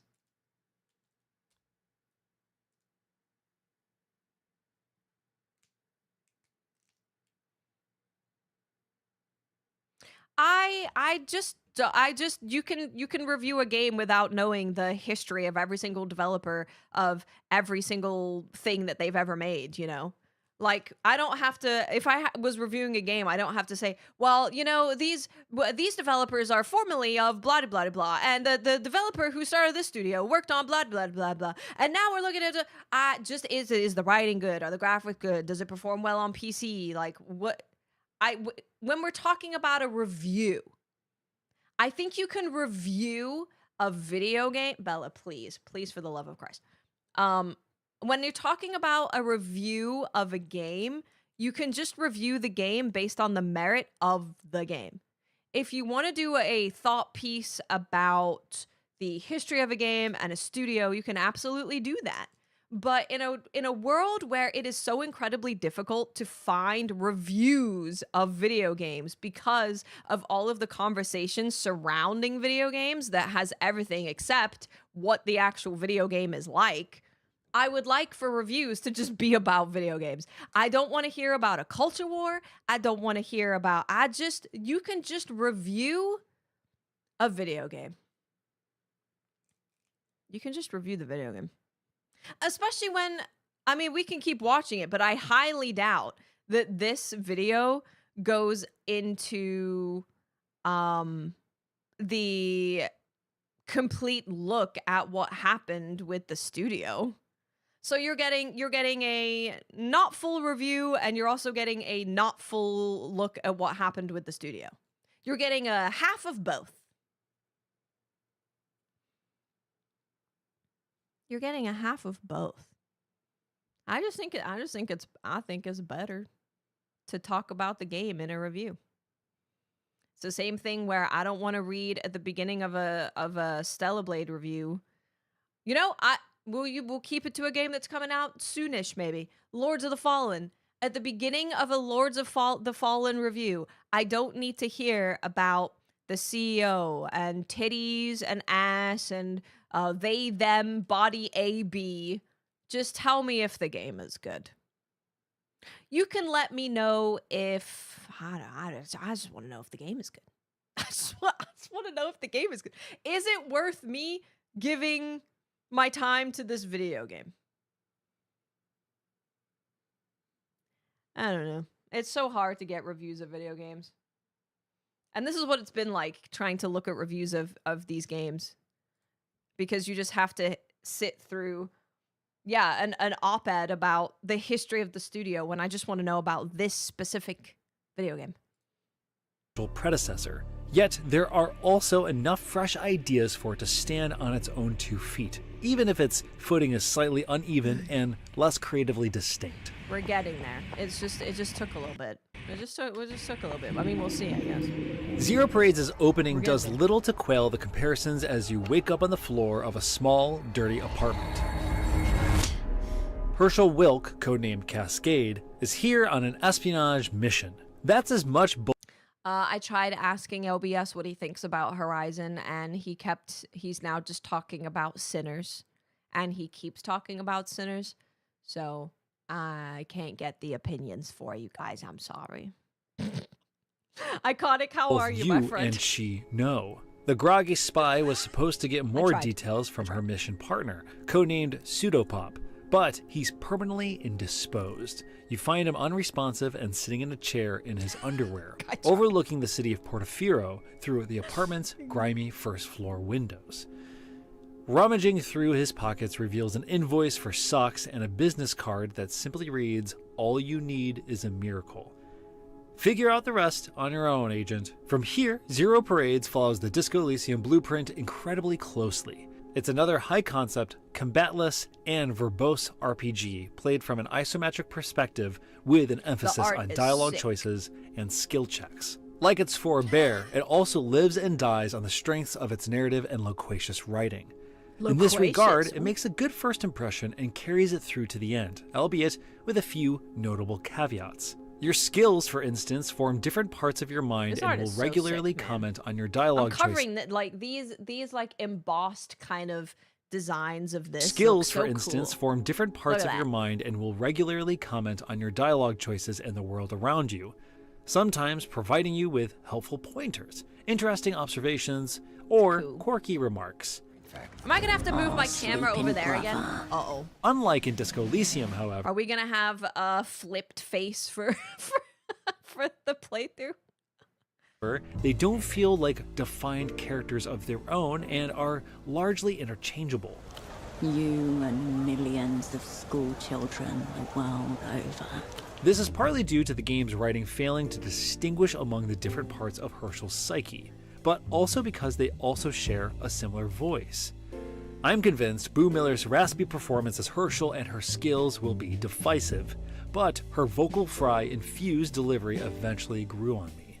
The issue is that there's not much deviation between one inner thought and the next, unlike in Disco Elysium, where each skill's defined written voice was also brought to life by either Linval Brown or Mikey W. Goodman, the latter of whom is a master at creating disparate sounds. Zero Parades' espionage vibes don't quite suit the same kind of eccentric performances, but it's disappointing that they're so samey either way. Fortunately, Zaum is still adept at crafting memorable personalities elsewhere. Herschel herself is an immediately compelling protagonist, messed up and haunted by past failures, but in a very different way to Disco Elysium's Harry Dubois. Hailing from a communist megastate. I'm not doing it. I can't do it. Is the whole time. Web Disco Elysium. Can't. Wait, talk the game? You know, maybe talk about the game. There's us. Oh yeah, cosmetics. Sorry. Marathon new cosmetics.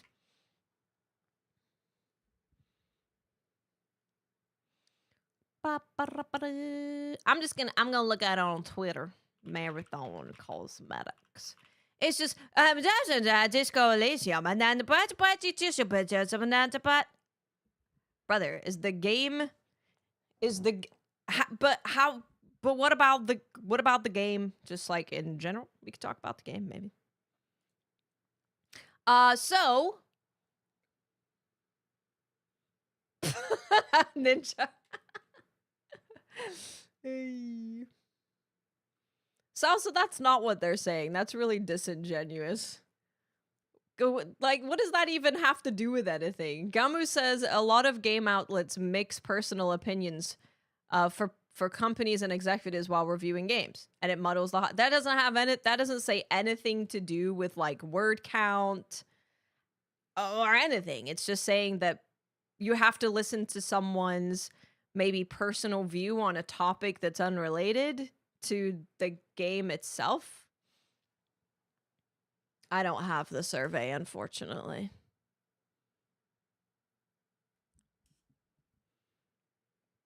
I was just saying I would really like to listen to a review where I get to hear about what the game is like.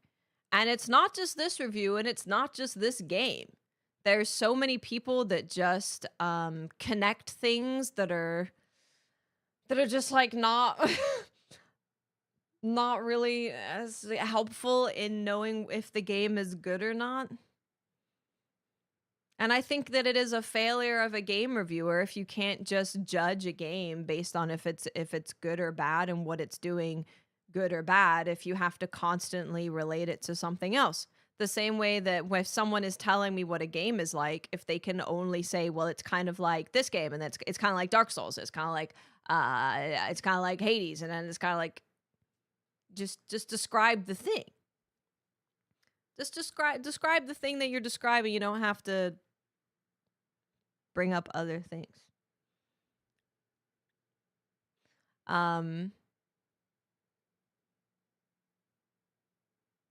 Yeah. Aren't some now unionized too?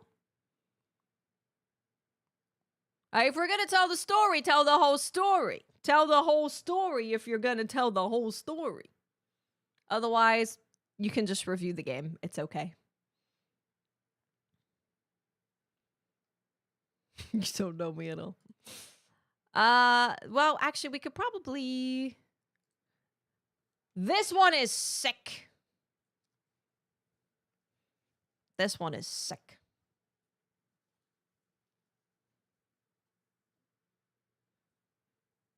I don't, Salsa. I'm also not reviewing the game. I don't know why you're being so sassy. Sassy Salsa. I'm not writing a review or like putting up a video or written review of a video game. When I review a game, I just talk about the game. Not that I really do reviews of games, but if I was to review a game, I would like to just talk about the game. Because it's the same thing that we see with so many things. I don't think that it is important to know about Stella Blade, people yelling on the internet about Eve's asshole as to whether the game is good. I don't think that that's helpful. And it's been every review that I've looked at for Zero Parades today. I'm trying to see about what did they think about the writing? What did they think about the music? What did they think about the voice acting? What did they think about the graphics? And I have to go through pages or whatever of dribble about not the game in order to actually find out about that stuff.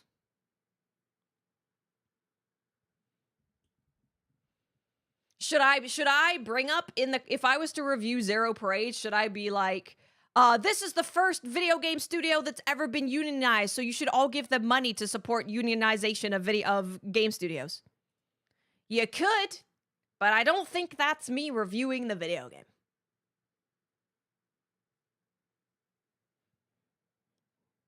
Good.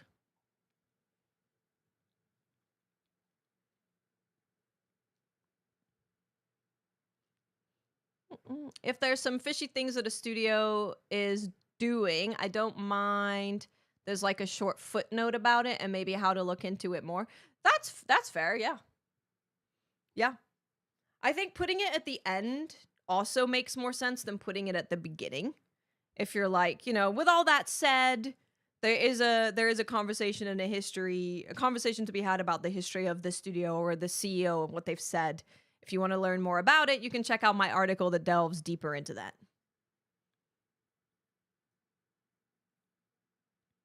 It's pretty hyperbolic. Yes, me saying Eve's asshole is hyperbolic. That was the point of me saying it.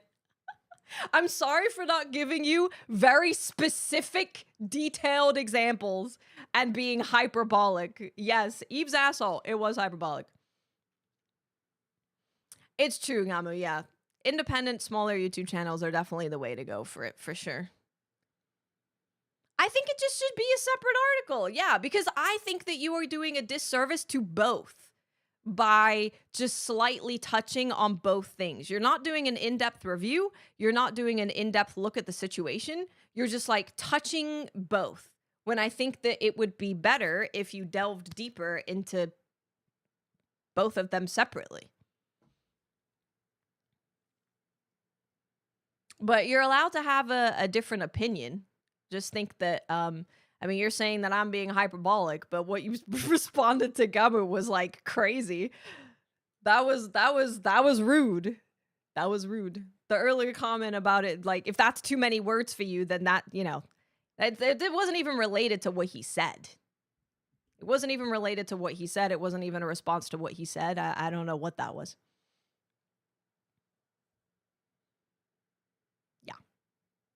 That's all. But this skin is sick. I will be buying it. It's sick as hell. This is the triage skin. This looks to me like it's out of, what's his name? The Kickin' Man in Destiny. The Kickin' Man. Rolk. The Kickin' Man. The Kickin' Man's raid. So correct me if I'm wrong, because I didn't get the survey. But these were sent to people in an email with a survey attached to them. So these are like, we don't know for sure if they're going to be official skins that are absolutely 100% coming to the game. But we do know that these are made by Bungie. So they're official in that sense. This is Assassin. I think Assassin looks cool. I think they all look really cool. I think they all look really cool. Is there another like zoomed in one? Oh, here we go. The Vandal one. Vandal with the little ears. Because this is the white rabbit skin line. You can see the little bunny here. And then the bunny ears.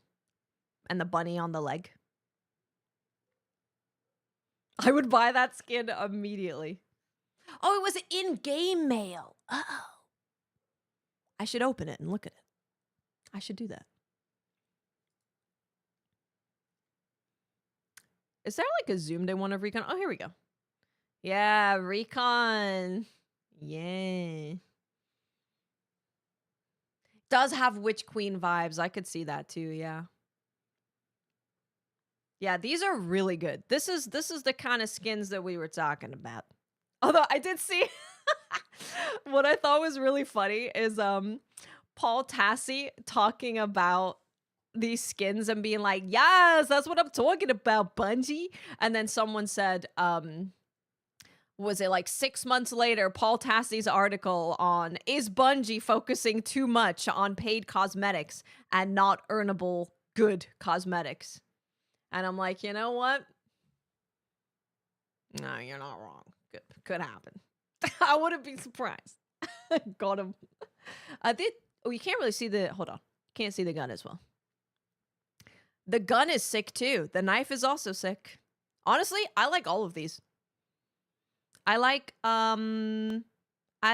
these the best. The Vandal, Recon, and Thief. But like, I like all of them. This is Oni Thief. Look at her freaking face. So cool.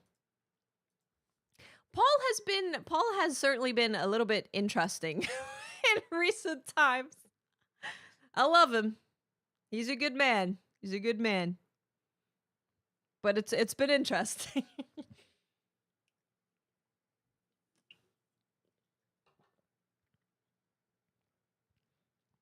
Yeah, these are all really cool. I like all of them. I approve of them all.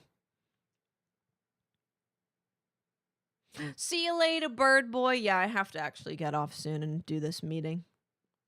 Boo. Boo. It was a good yap, though. We talked about PlayStation stuff. Are people talking about the... Hold on. Are people talking about on here? Lego Batman PC requirements? I'm curious if there's a conversation. Frame gen is a must. Nah. But like... Oh, this is different. This is 6... Wait, no, it's not. It's the same. I think...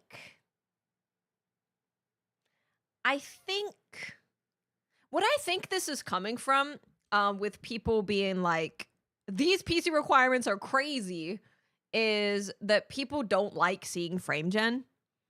And so seeing that they're including frame gen in the descriptions of these minimum recommended in 4K is just rubbing people the wrong way. I think that's really what it is.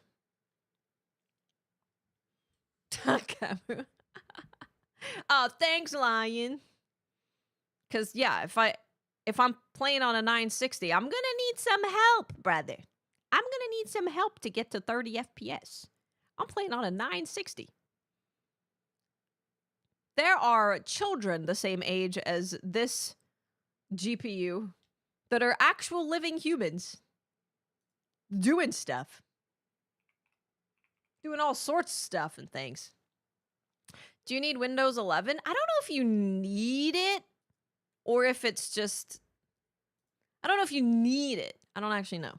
It does say minimum Windows 11, so maybe you do, but I'd be surprised if you need it personally. Doom, how are you, my friend? Oh, that badge is cute. That's a cute badge. Gifting, oh, Rainbow Six. That's cute. I like that. It's a cute one. I should probably go so I'm not late. I probably should. Tomorrow we are going to be playing some more stories. We're going to be playing some more stories. It's going to be a stories day.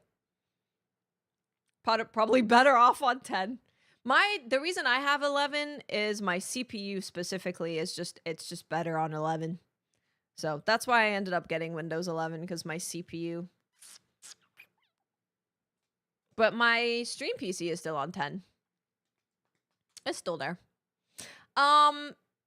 Yeah, tomorrow is kind of like a chill day. We'll see what news happens, but we're going to be playing Monster Hunter Stories because you guys voted. We're going to play some stories. And then at 5 p.m. we're going to be playing 5 p.m. Pacific, we're going to be playing some marathon with Mylan. That's the plan. And then And then Wednesday, we're playing Zero Parades for ourselves. Yay! We will decide for ourselves what the game is like and what we like and dislike. But that'll be on Wednesday. I'm going to take you guys over to TBH. He's playing Forza. Cars and stuff. 11 has been totally fine for me. I haven't had any issues with it. I really haven't. It's been totally fine. Sorry for the short stream today, guys. I will make sure to turn my computer on and put this light on way before I need it. Because I was fighting it for most of the day. Yeah, we should be back to normal tomorrow. I got nothing going on now. I've cleared everything that I needed to do for when times get busy. I've cleared it. So, we're good to go. I got nothing. Have a good night, everyone. Thank you for yapping with me. I will see you tomorrow. Good night, friends. I'm making curry tonight, too. Ooh. Oh, baby. I'm making curry. Oh, yeah. Good night, everybody. Yeah, I'm making curry. Dude, I make a mean curry now. Not gonna lie. I don't want to eat out and get curry anymore because it's so good.